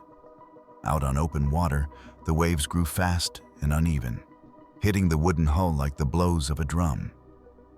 Almost every passenger grew seasick. In the dining saloon, the once elegant table settings slid and crashed to the floor. Down in the engine room, Steward Archibald King noticed something worse. A thin layer of water moving across the floor near the boilers. He watched it slosh from side to side, puzzled, but went back to work. Above, Captain George Roberts struggled at the wheel, trying to keep the bow into the wind. The ship rolled heavily to starboard, then to port. A loud crack echoed through the hull. An 8-inch porthole had given way, and seawater burst through like a fire hose. Chief Engineer Scott Delaney shouted up the speaking tube, begging Roberts to hold her into the wind. But the captain couldn't steady her. The flooding spread fast. That small porthole had a hinged steel cover, a deadlight, meant to seal it shut. But it had been broken for a month. Delaney had promised to fix it. He never did. Now the men scrambled with hammers, boards, and rags, trying to plug the opening. Nothing held. Desperate, Delaney ran to start the circulating pump, their last hope to control the inflow. But when he opened the valve, only a hollow hiss came out. The pump was dead. Mattresses, blankets, even saloon curtains were stuffed against the leak. But the pressure of the sea kept forcing them loose. The water rose. On deck, the wind howled louder. The Clallam was now rolling so violently that her cargo began to shift. In the hold, deckhand Richard Griffiths heard a deep, grinding crash, freight sliding to one side. He rushed down with 2 other men to rebalance the load, but oil cakes and coal were already tumbling everywhere, spreading a slick film across the deck that made footing impossible. When Roberts finally came below to see the damage, the porthole was already far under the waterline. 3 to 4 feet of seawater flooded the engine room, high enough to spill into the fireboxes, snuffing out the flames. The ship lost power. For a moment, there was silence. Only the sound of the sea hammering the hull. Then, in panic, Roberts raced topside, convinced the Clallam was only minutes from going under. His next decisions would seal her fate. Above deck, the night had turned vicious. Wind tore across the strait like a living thing, screaming between the funnels. Passengers clung to railings as the ship rolled harder with every swell. John Davis, a passenger on deck, later recalled watching a man appear wearing a life preserver. He and another man laughed, assuming the fellow was overreacting to the storm. They didn't know that down below, the ship's boilers were dead, the fires drowned, and water was rising fast. In the staterooms, Steward Archibald King moved from cabin to cabin, pounding on doors, handing out life jackets. In one small berth, he found a sleeping boy, barely 5 years old. Wiley burst. King wrapped the child in an adult life preserver, far too big, and carried him to the upper deck. The Clallam carried no child-sized vests. By now, the water was nearly level with the main deck. The ship listed sharply to starboard, waves breaking over her bow. Captain George Roberts, described by survivors as excited and shouting orders too fast to understand, finally gave the one command that doomed them all. Lower the lifeboats. Most of his trained crew were still below, fighting the leak and manning the hand pumps. That left Purser F.C. Freer, stewards, and a handful of passengers, none of them trained, to handle the evacuation. They started with lifeboat number 1. Passengers scrambled in, men, women, and children mixed together, while the ship pitched violently. Among them was Jeannie Galali, traveling home with her daughter. As the boat swung outward, the Clallam rolled hard to starboard. Jeannie was thrown against the railing, her face crushed against the steel. Bleeding and dazed, she tried to stay on board, but someone shoved her into the lifeboat. The lowering was chaos. Ropes tangled, men shouted over the storm. In the rush, no one retrieved the oars or even the drain plug. The small craft hit the water, half flooded. A passenger named Captain Thomas, a man with sailing experience but no knowledge of these lifeboats, was put in charge. Within minutes of touching the surface, the little boat rolled over. Everyone spilled into the freezing black water. Thomas resurfaced, fighting to stay afloat. From the deck above, Richard Griffiths threw him a line. Thomas caught it, then screamed as another drowning man grabbed his legs and pulled him under. Both vanished beneath the waves. Next came lifeboat number 3, carrying nearly all of the women and children left aboard, including Eleanor Bolton, whose husband, Samuel, had been placed in lifeboat number 5. Samuel watched from above as his wife's lifeboat slipped past the stern, rocking violently in the dark. Then a massive wave hit. It struck lifeboat number 5 broadside, throwing every man into the water. Samuel was slammed against the ship's side. Somehow he caught a rope hanging down and hauled himself back aboard. Gasping, soaked, he asked for his wife, only to hear the words that broke him. Her boat's gone too. All drowned. Crew members had to hold him back as he tried to leap overboard to join her. Passenger Charles Bennett was ordered to help ready the remaining portside boats. But after watching 3 lifeboats vanish in the storm, no one dared launch another. The sound that followed, as survivor William King described it, would stay with him forever. Never, as long as I live, shall I forget the horror. The crying of women and children, the shouts of the officers, the farewells to loved ones left behind, and the roar of the waves around the doomed vessel. In those few terrible minutes, every woman and child aboard the Clallam died. With 3 lifeboats gone and the others still lashed to their davits, the men who remained gathered what strength they had to fight the sea itself. Someone hoisted the ship's ensign upside down, the universal sign of distress. But when Captain Roberts saw it, he shouted, "Take that down!" Even now, he refused to admit the scale of their disaster. Deck boy Harold Jensen suggested they throw cargo overboard to lighten the ship. Roberts ignored him, so the crew acted on their own. Barrels, crates, oil cakes, everything that wasn't bolted down went into the sea. The deck grew slick with greasy residue, turning every step into a trap. As darkness fell, the Clallam, astonishingly, was still afloat. Exhausted men formed 3 bailing brigades, forward, midship, and aft, passing buckets hand to hand to slow the flooding. It was hopeless work, but it gave them purpose. They didn't know that help was finally on its way. By late afternoon, the Clallam was drifting helplessly off Clover Point, her whistle silent, her decks awash. In Victoria, the company's local agent, Edward E. Blackwood, stood on the shoreline, scanning the horizon. He spotted her, a small, battered steamer rolling heavily in the waves, still fighting, still afloat. He ran for help. 2 powerful tugs, the Richard Holyoke and the Sea Lion, were dispatched from Port Townsend just after 6 p.m., charging north through the gale. On the Clallam, the men had been bailing for nearly 10 hours. Hands were raw, bodies shaking from cold. They worked in silence now, lit only by the weak glow of lanterns. The ship creaked under the weight of water trapped inside her hull. At 9:30 p.m., the Richard Holyoke arrived, its searchlight cutting through the sleet to reveal the wrecked steamer, rising and falling like a dying animal. For the men on board, it felt like salvation. But when Captain Roberts hailed the tug, he made a baffling choice. Instead of calling for immediate evacuation, he ordered a tow line secured.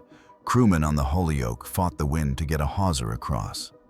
Once the line went taut, the Clallam lurched forward, her bow dipping as the strain of movement forced more water through her open seams. The tow only worsened her wounds. Down below, bailing crews screamed as the level began to rise again. The forward motion of the tow drove the sea against the damaged hull, flooding faster than before. Men raced topside to warn the captain. Roberts hesitated, then shouted for everyone to move to the upper decks. The ship was dying. At that moment, the second tug, the Sea Lion, arrived. Those still aboard waved desperately, begging for rescue. The Clallam was nearly submerged, her deck houses half under.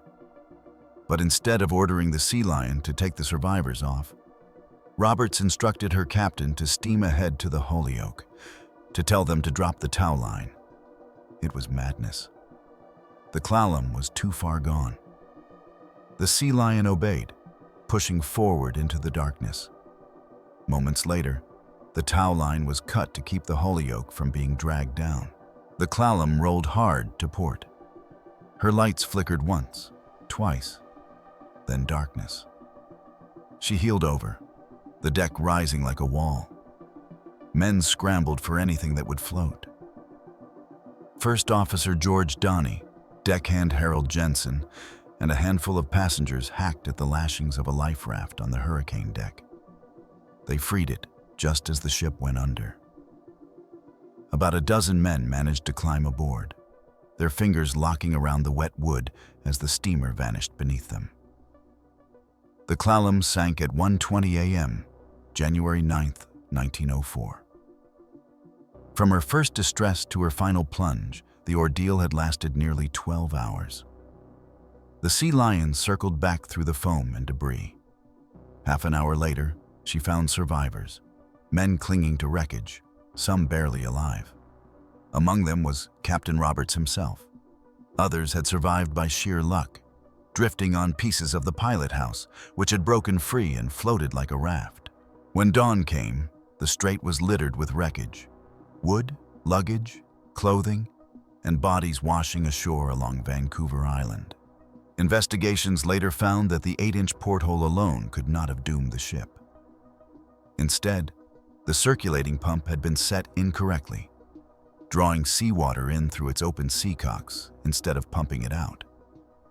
That single mechanical error sealed the fate of everyone below decks. Chief Engineer Scott Delaney was blamed for the fatal oversight. His license was revoked for gross negligence. Captain Roberts, faulted for poor judgment and panic, was suspended for 1 year.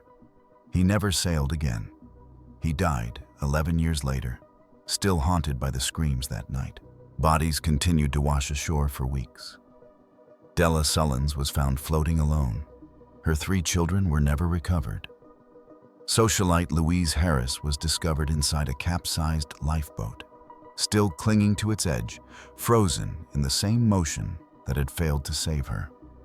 Of the roughly 90 souls aboard, 56 perished, though the real number may have been higher. Children were often unlisted on the manifests. Some families disappeared entirely from the record. The tragedy of the Clallam became more than a local disaster. It became a warning. Sailors remembered her as the ship that taught the coast what happens when panic wins over judgment. But history has its cruel ironies. 14 years later, when the Princess Sophia grounded on Vanderbilt Reef, her captain remembered the Clallam. He remembered what happened when a captain acted too soon.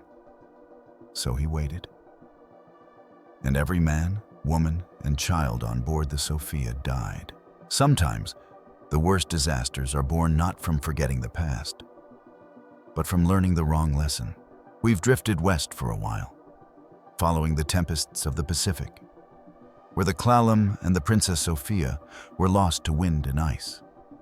But now, it's time to come home. Back to the Great Lakes.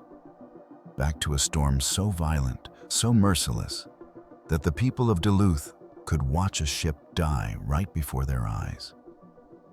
The storm had a name: Mataafa, the Inferno of ice, when Mataafa broke in two. In the early morning hours of November 29, 1905, Captain Richard Humble found himself trapped inside a waking nightmare. Only hours earlier, his freighter, the Mataafa, had left the harbor at Duluth, confident she could beat the weather.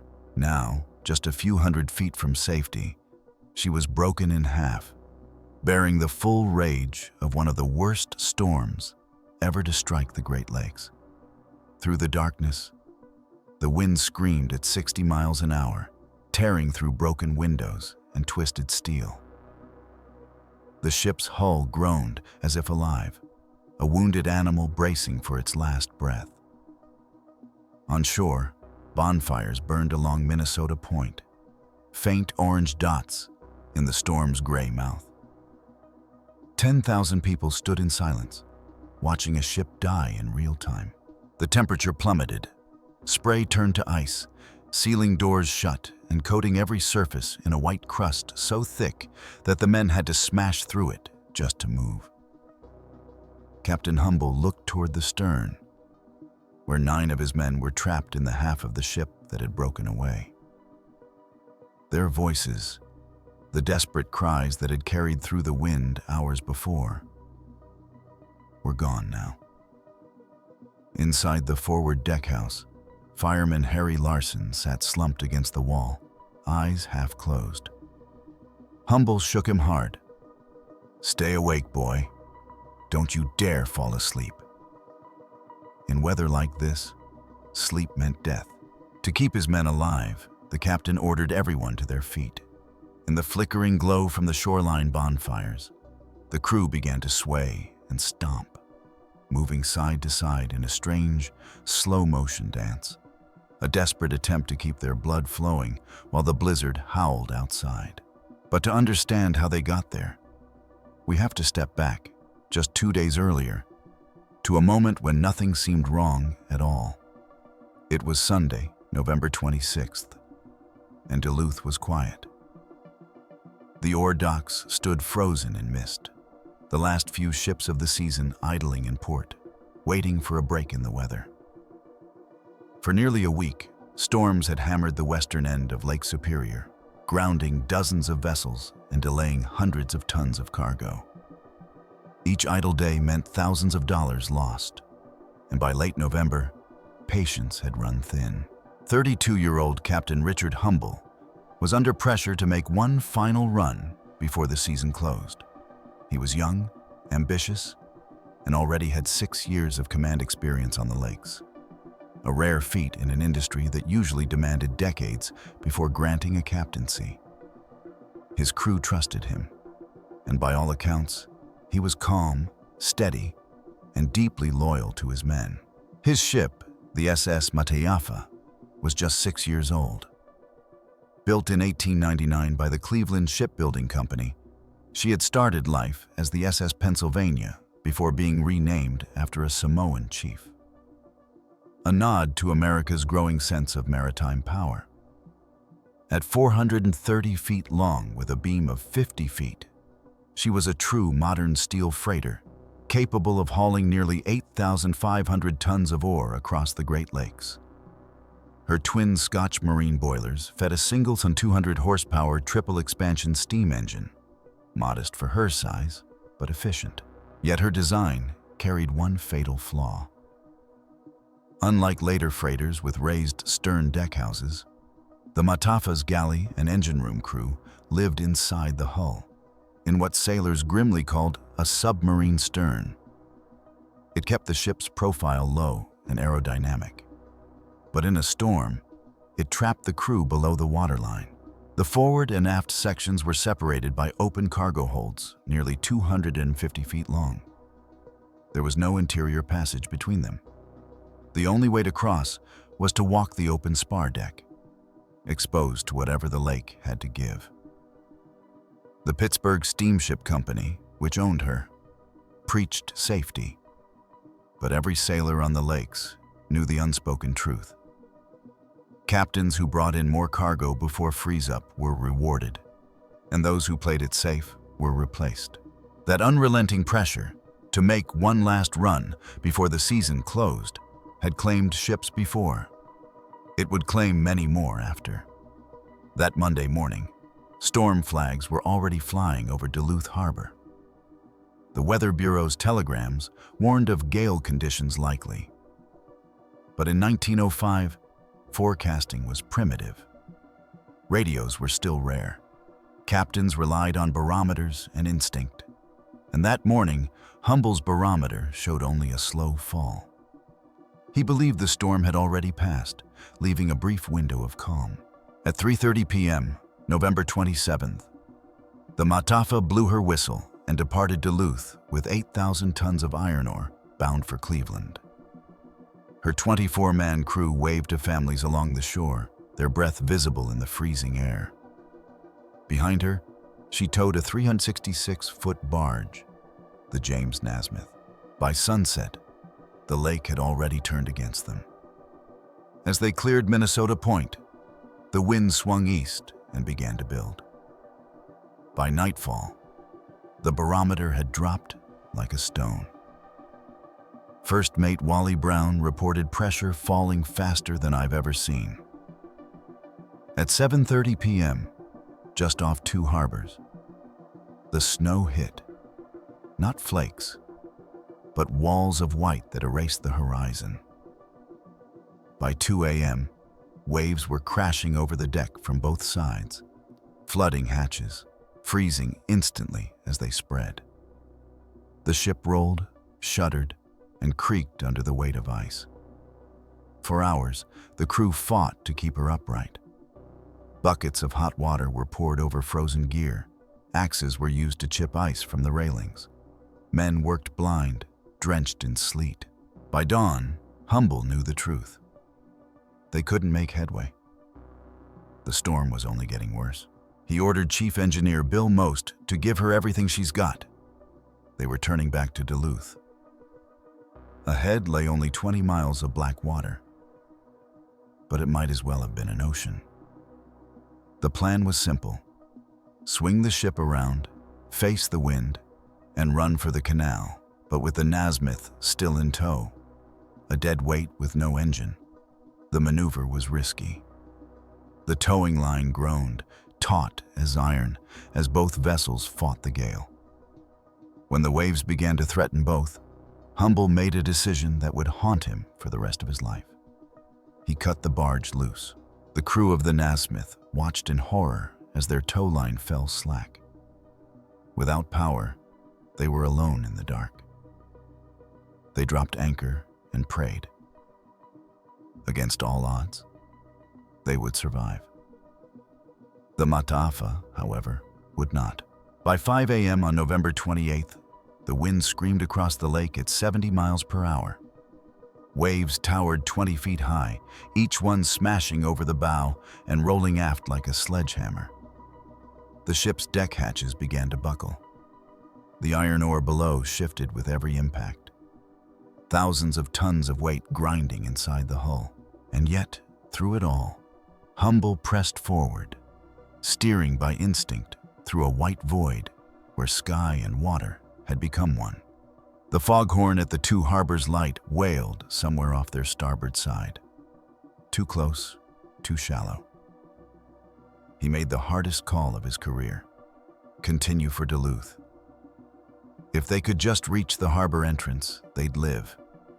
But fate and Lake Superior had other plans. By dawn on November 28th, the storm had turned biblical. The Mataafa was now barely 20 miles from Duluth. So close that her crew could almost imagine the harbor lights beyond the snow. But between them and safety stood the full, merciless power of Lake Superior in late November. The barometer had bottomed out at 28.4 inches, a pressure drop meteorologists later compared to a tropical cyclone. Winds gusted to 70 miles per hour. Waves stacked like black cliffs, and spray froze the instant it touched steel. The crew had to beat the ice off the deck with hammers. The air temperature had fallen to 12 degrees Fahrenheit. Each breath burned. By 6 a.m., the Mataafa was limping south, engines pushing full power. Captain Richard Humble stood at the wheel, eyes fixed on the faint outline of the Duluth Ship Canal. If they could only make it through the 2 stone piers, they'd be safe. But to enter the canal, the ship would have to turn broadside to the waves. And that, on a morning like this, was suicide. Still, Humble made his choice. He would go for it. At 8 a.m., the foghorn on the North Pier sounded through the storm. One long, hollow cry. Moments later, a monstrous wave struck the Mataafa broadside. Her stern lifted, her bow drove down, and her keel scraped the lakebed with a sound like tearing metal. The impact snapped her rudder clean off and drove her starboard side into the North Pier. The next wave slammed her into the South Pier. Captain Humble shouted for more power. But down below, Chief Engineer Bill Most yelled back through the speaking tube, "It's all up, boys!" The engines jammed. Water poured through broken hatches.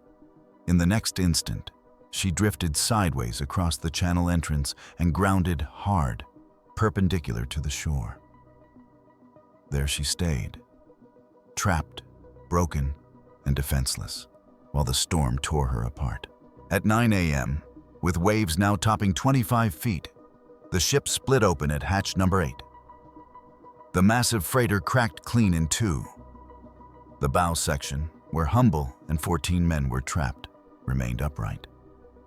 The stern, where 9 men lived, the engineers, firemen, and cooks, sagged downward, flooding rapidly through the submarine quarters.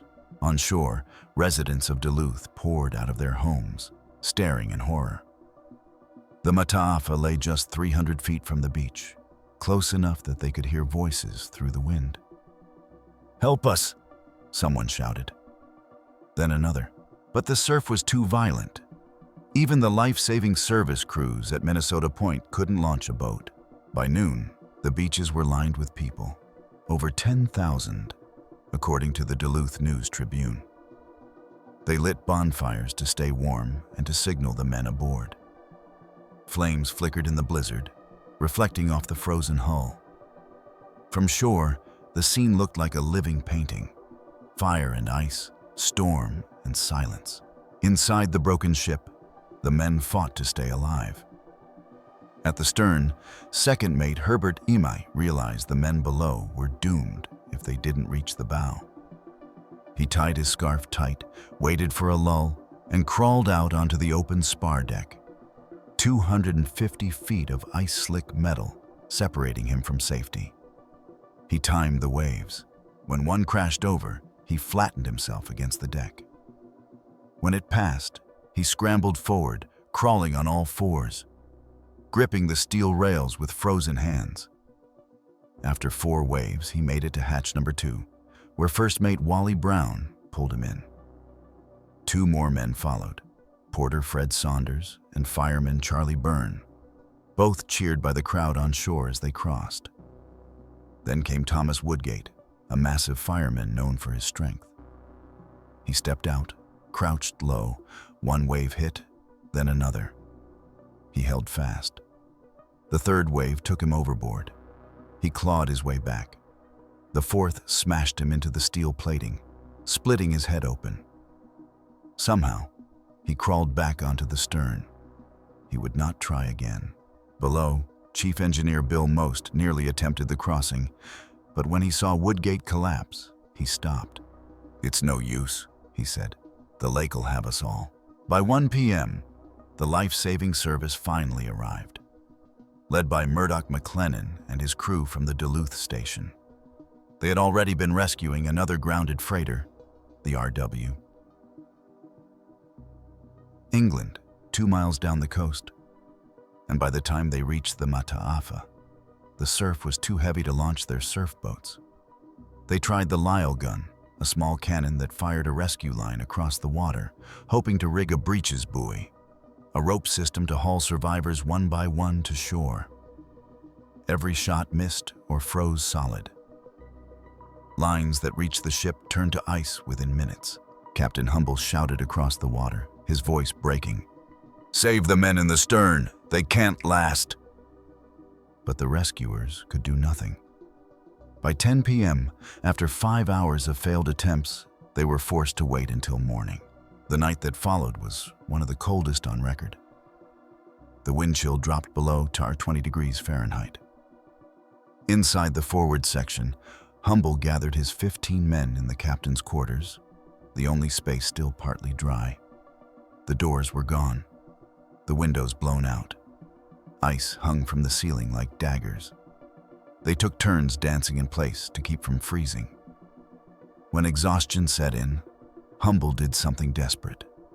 He smashed apart his bathtub, filled it with splintered wood, and poured in kerosene scavenged from lanterns. He struck a match. A small flame flickered to life.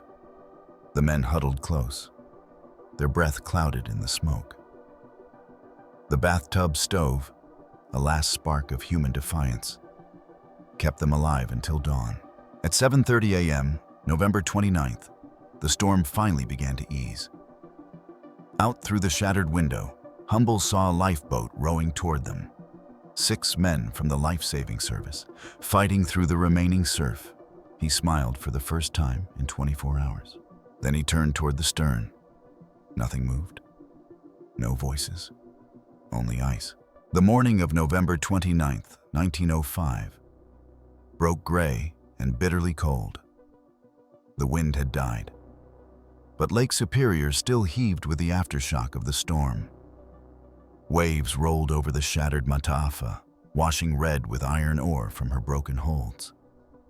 The once proud freighter now lay in 2 pieces, her stern half submerged, her bow still clinging stubbornly to the shallows of Duluth's North Pier. From the beach, people watched in silence as the lifeboat from the U.S. Life-Saving Service struggled toward the wreck. Each stroke through the ice-strewn water was a battle. The rescuers had already been awake for 40 hours straight. When they finally reached the wreck, they hauled the first survivors over the gunwale. 7 men, frostbitten and dazed, but alive. Captain Richard Humble and First Mate Wally Brown were among them. As soon as they reached shore, Humble insisted on going back. He and Brown crawled the 250-foot ice bridge one last time, heading toward the stern. What they found would haunt them for the rest of their lives. On the port side, under a mound of snow and frozen spray, lay the first body, deckhand Thomas McLeod, huddled against a ventilator. His hands were clenched tight, as if he had died still fighting for air. Nearby lay fireman Thomas Woodgate, the man who had tried to cross the night before. His head wound had frozen solid. They found engineer Bill Most next, his face half buried in ice, and steward Henry Wright lying close beside him. Others were gone, swept away or buried beneath the wreck. Oiler William Gilchrist, second engineer C.A. Farringer, and third engineer James Early were never found. 9 men in total had died, all trapped in the aft section when the hull split. Their bodies were frozen so solid that rescuers later had to chisel them free. By afternoon, Duluth's shoreline had turned into an open-air morgue. Newspapers described the scene as a floating tomb visible from every window of the city. The Duluth News Tribune called it the most tragic spectacle in the history of the Great Lakes. An estimated 10,000 residents, nearly 1/5 of the city's population, had watched the wreck unfold. Many had shouted words of encouragement into the storm, only to see the ship finally fall silent. When the first bodies were carried ashore, the crowd removed their hats. No one spoke. Over the following days, the full toll of the Mataafa storm became clear. The storm system that struck between November 27th and 28th, 1905, destroyed or damaged 29 vessels across Lake Superior. Temperatures dropped as low as 12 degrees Fahrenheit. Entire docks at Duluth and 2 harbors were torn apart. A barge named the Madeira, cut loose from her steamer, had crashed near Split Rock, killing her first mate. An event that would lead to the construction of the Split Rock Lighthouse 5 years later. In total, 36 sailors lost their lives. But it was the Mataafa that left the deepest scar, because her agony played out in full view of the living. In the weeks that followed, Captain Richard Humble faced no official inquiry, but he didn't need one. He blamed himself. He stopped eating. He couldn't sleep. His ulcers flared so severely that he was hospitalized twice within a year. Friends said he replayed that night endlessly in his head. The decision to leave port, the wave that broke the ship, the voices from the stern fading in the dark. He returned to the lakes, captaining 5 more vessels in his short career. But those who sailed with him said the laughter never came back. He died in 1916, just 10 years later, at age 43, leaving behind his wife Jessie and 3 children. Their eldest, Bernice, had been born only weeks before the Mataafa went down. The ship itself would outlive him. The Mataafa was refloated in early 1906, patched and towed to dry dock for repairs. She sailed again that same summer, repainted, re-riveted, her scars hidden beneath a fresh coat of black steel. In 1926, she was heavily rebuilt, and in 1946, she was converted into a car carrier. She was finally sold for scrap in 1964, dismantled in Germany the following year. A long, quiet afterlife for a ship that had once died so violently. Even now, more than a century later, the Mataafa storm remains a benchmark in Great Lakes history. A reminder of how small human judgment can seem against the power of nature. The U.S. Life Saving Service revised its coastal protocols because of that night, installing better signal systems and building more accessible rescue stations along Minnesota Point. But the deeper lesson, the one about corporate pressure and the illusion of one last safe run, went unheeded. Just 8 years later, the White Hurricane of 1913 would kill more than 250 sailors. And 70 years after the Mataafa broke in half, the Edmund Fitzgerald would vanish in the same waters under eerily familiar circumstances.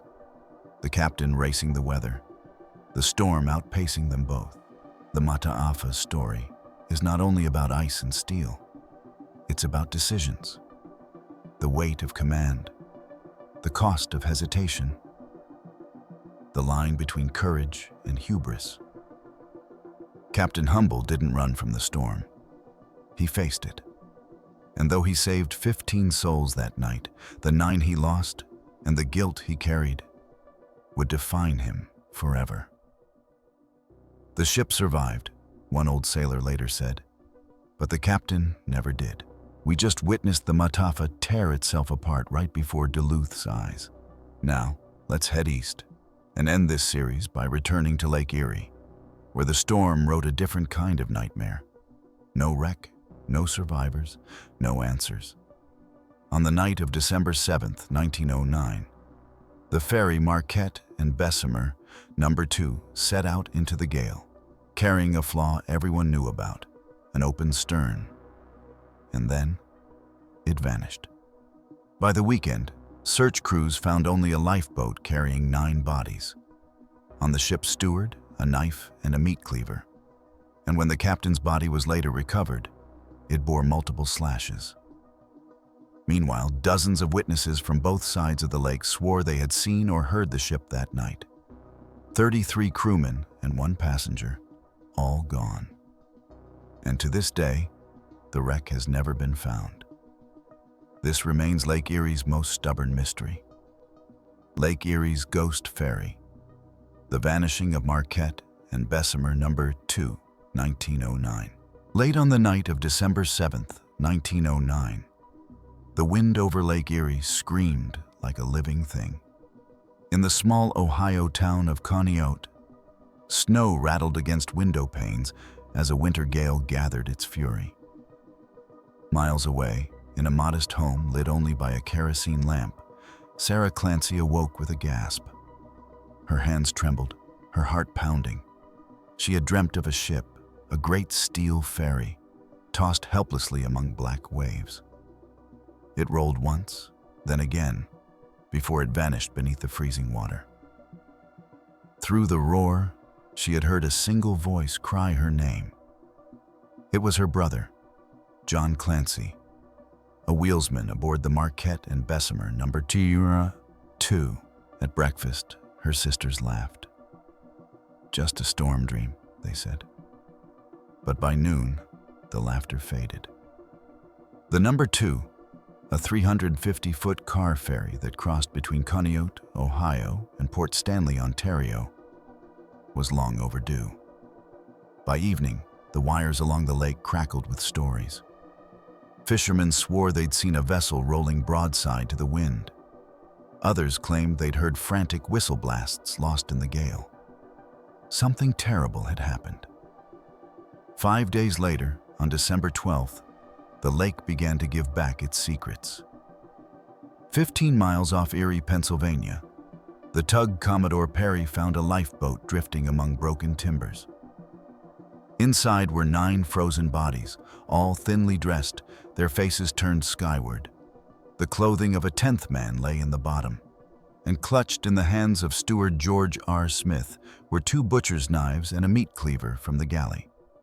Months later, Captain Robert McLeod's body washed ashore in Ontario, his torso marked by several slash wounds.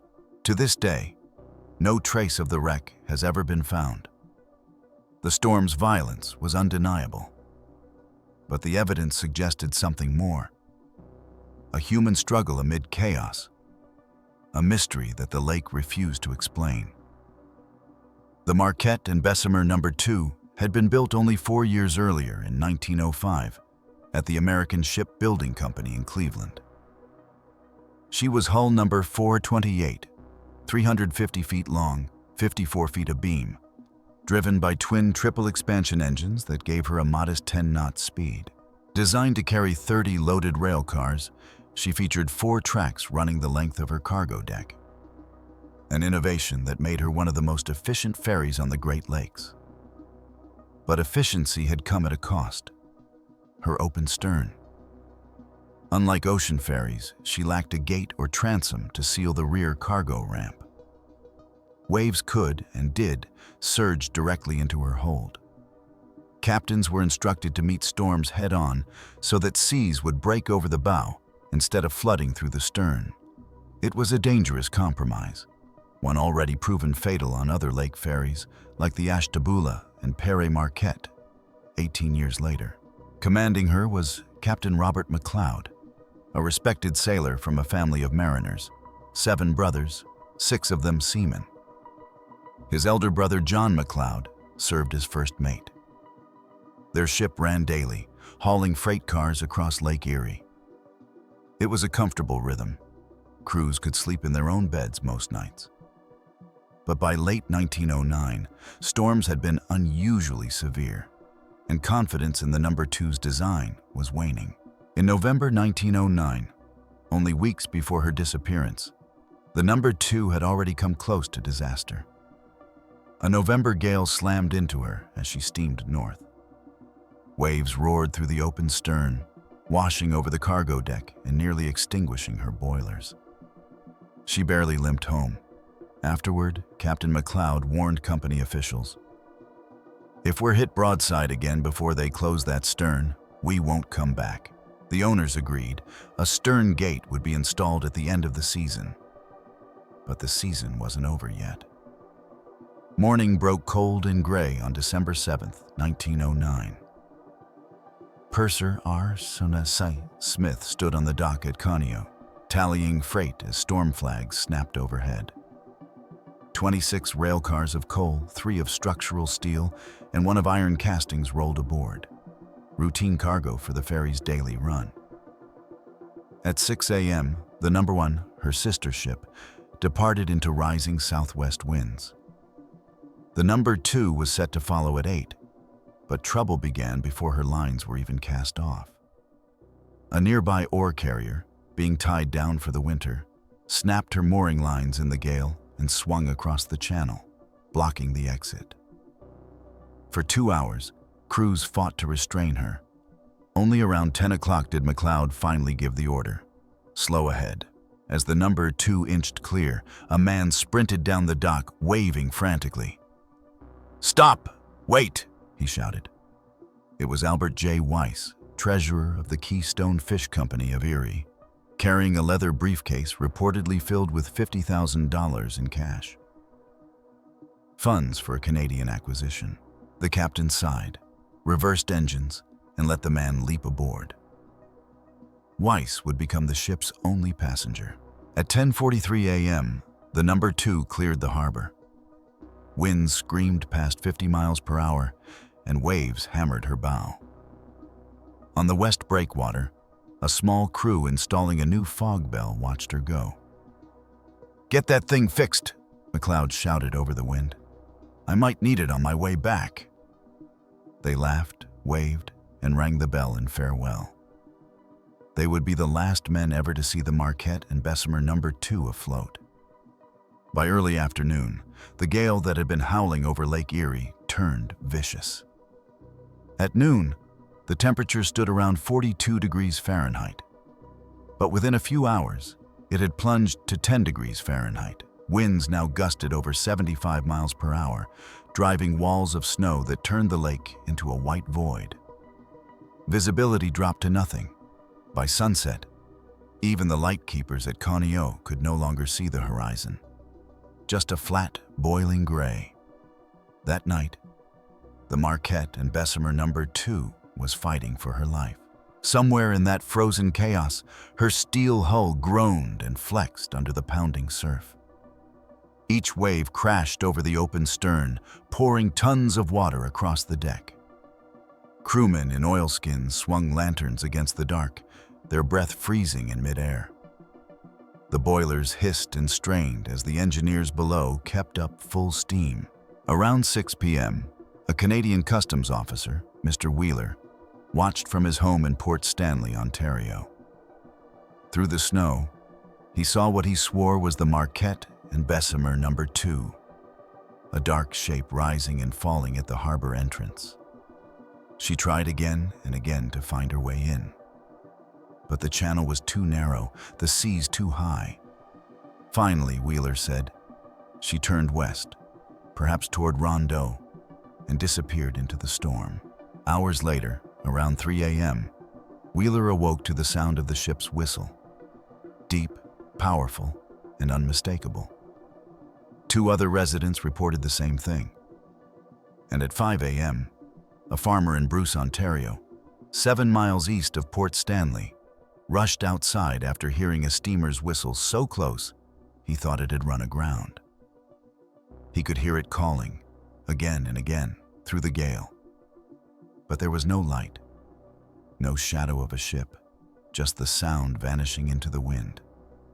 These Northern Shore witnesses seemed to place the number 2 near Ontario's coast well into the night. But strangely, reports were also flooding in from the South Shore near Conneaut, claiming to have heard and even seen the same ship at nearly the same time. At 1:30 a.m., a Hewlett ore unloader operator, William Rice, stepped outside his cab at Conneaut Harbor. Over the roar of the storm, he heard a sequence of 4 short blasts, then 5 short blasts, the signal for an anchored ship. The call repeated again and again for nearly 15 minutes before fading. Other dock workers and a local resident heard it too. They knew that whistle. It was the Marquette and Bessemer No. 2. At the same time, the steamer Black, anchored just outside the breakwater, reported seeing a vessel's silhouette pass through the darkness, long, broad, and low to the water. The captain and his chief engineer both believed it was the car ferry struggling eastward. Farther down the coast, a Finnish woman who lived east of Conneaut later told investigators that she had seen the ferry's navigation lights, a white mast light, and the red and green running lights showing she was headed straight toward shore. Afraid the ship might ground, she lit a lamp in her window as a beacon. Moments later, she saw the green light swing sharply, port turn, then only the stern lights fading away. All these accounts, scattered across both shores of the lake, seemed impossible. The crossing from Conneaut to Port Stanley usually took 5 hours. The ferry couldn't have been in both places at once. Yet the witnesses were consistent. Many experienced sailors and harbor workers who knew the ship by sight and sound. Theories multiplied. Some believed McLeod had reached Port Stanley, but, unable to enter, turned back toward Conneaut. Others thought he was circling mid-lake, searching for shelter behind Long Point. But as the blizzard intensified, whatever hope remained froze over with the lake itself. By dawn on December 8, 1909, the Marquette and Bessemer No. 2 had vanished. At first, there was no panic.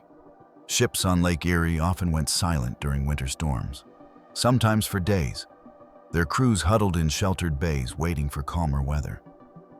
The No. 2 had no wireless transmitter.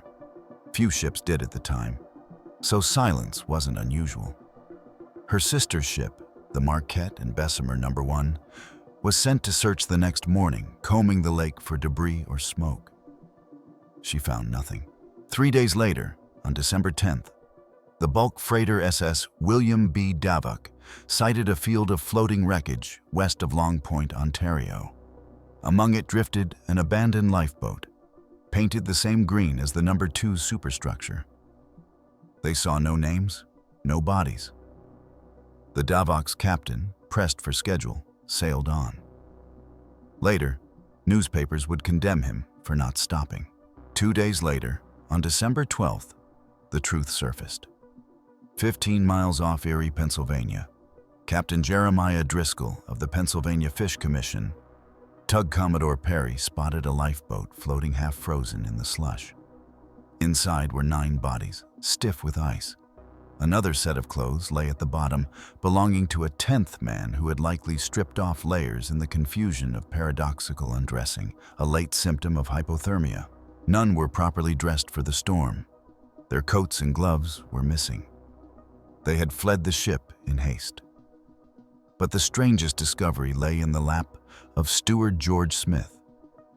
2 large knives and a meat cleaver, all from the galley. Over the following weeks, the lake released more fragments. Another lifeboat washed ashore near Port Burwell, Ontario. along with a buoyancy tank from a third. The fourth lifeboat wasn't found until the spring of 1910, shattered against the breakwater at Buffalo, New York. It was empty. Bodies continued to appear for months. On April 6, 1910, the Niagara Falls Power Company found the frozen corpse of First Mate John McLeod jammed in the river's intake screens.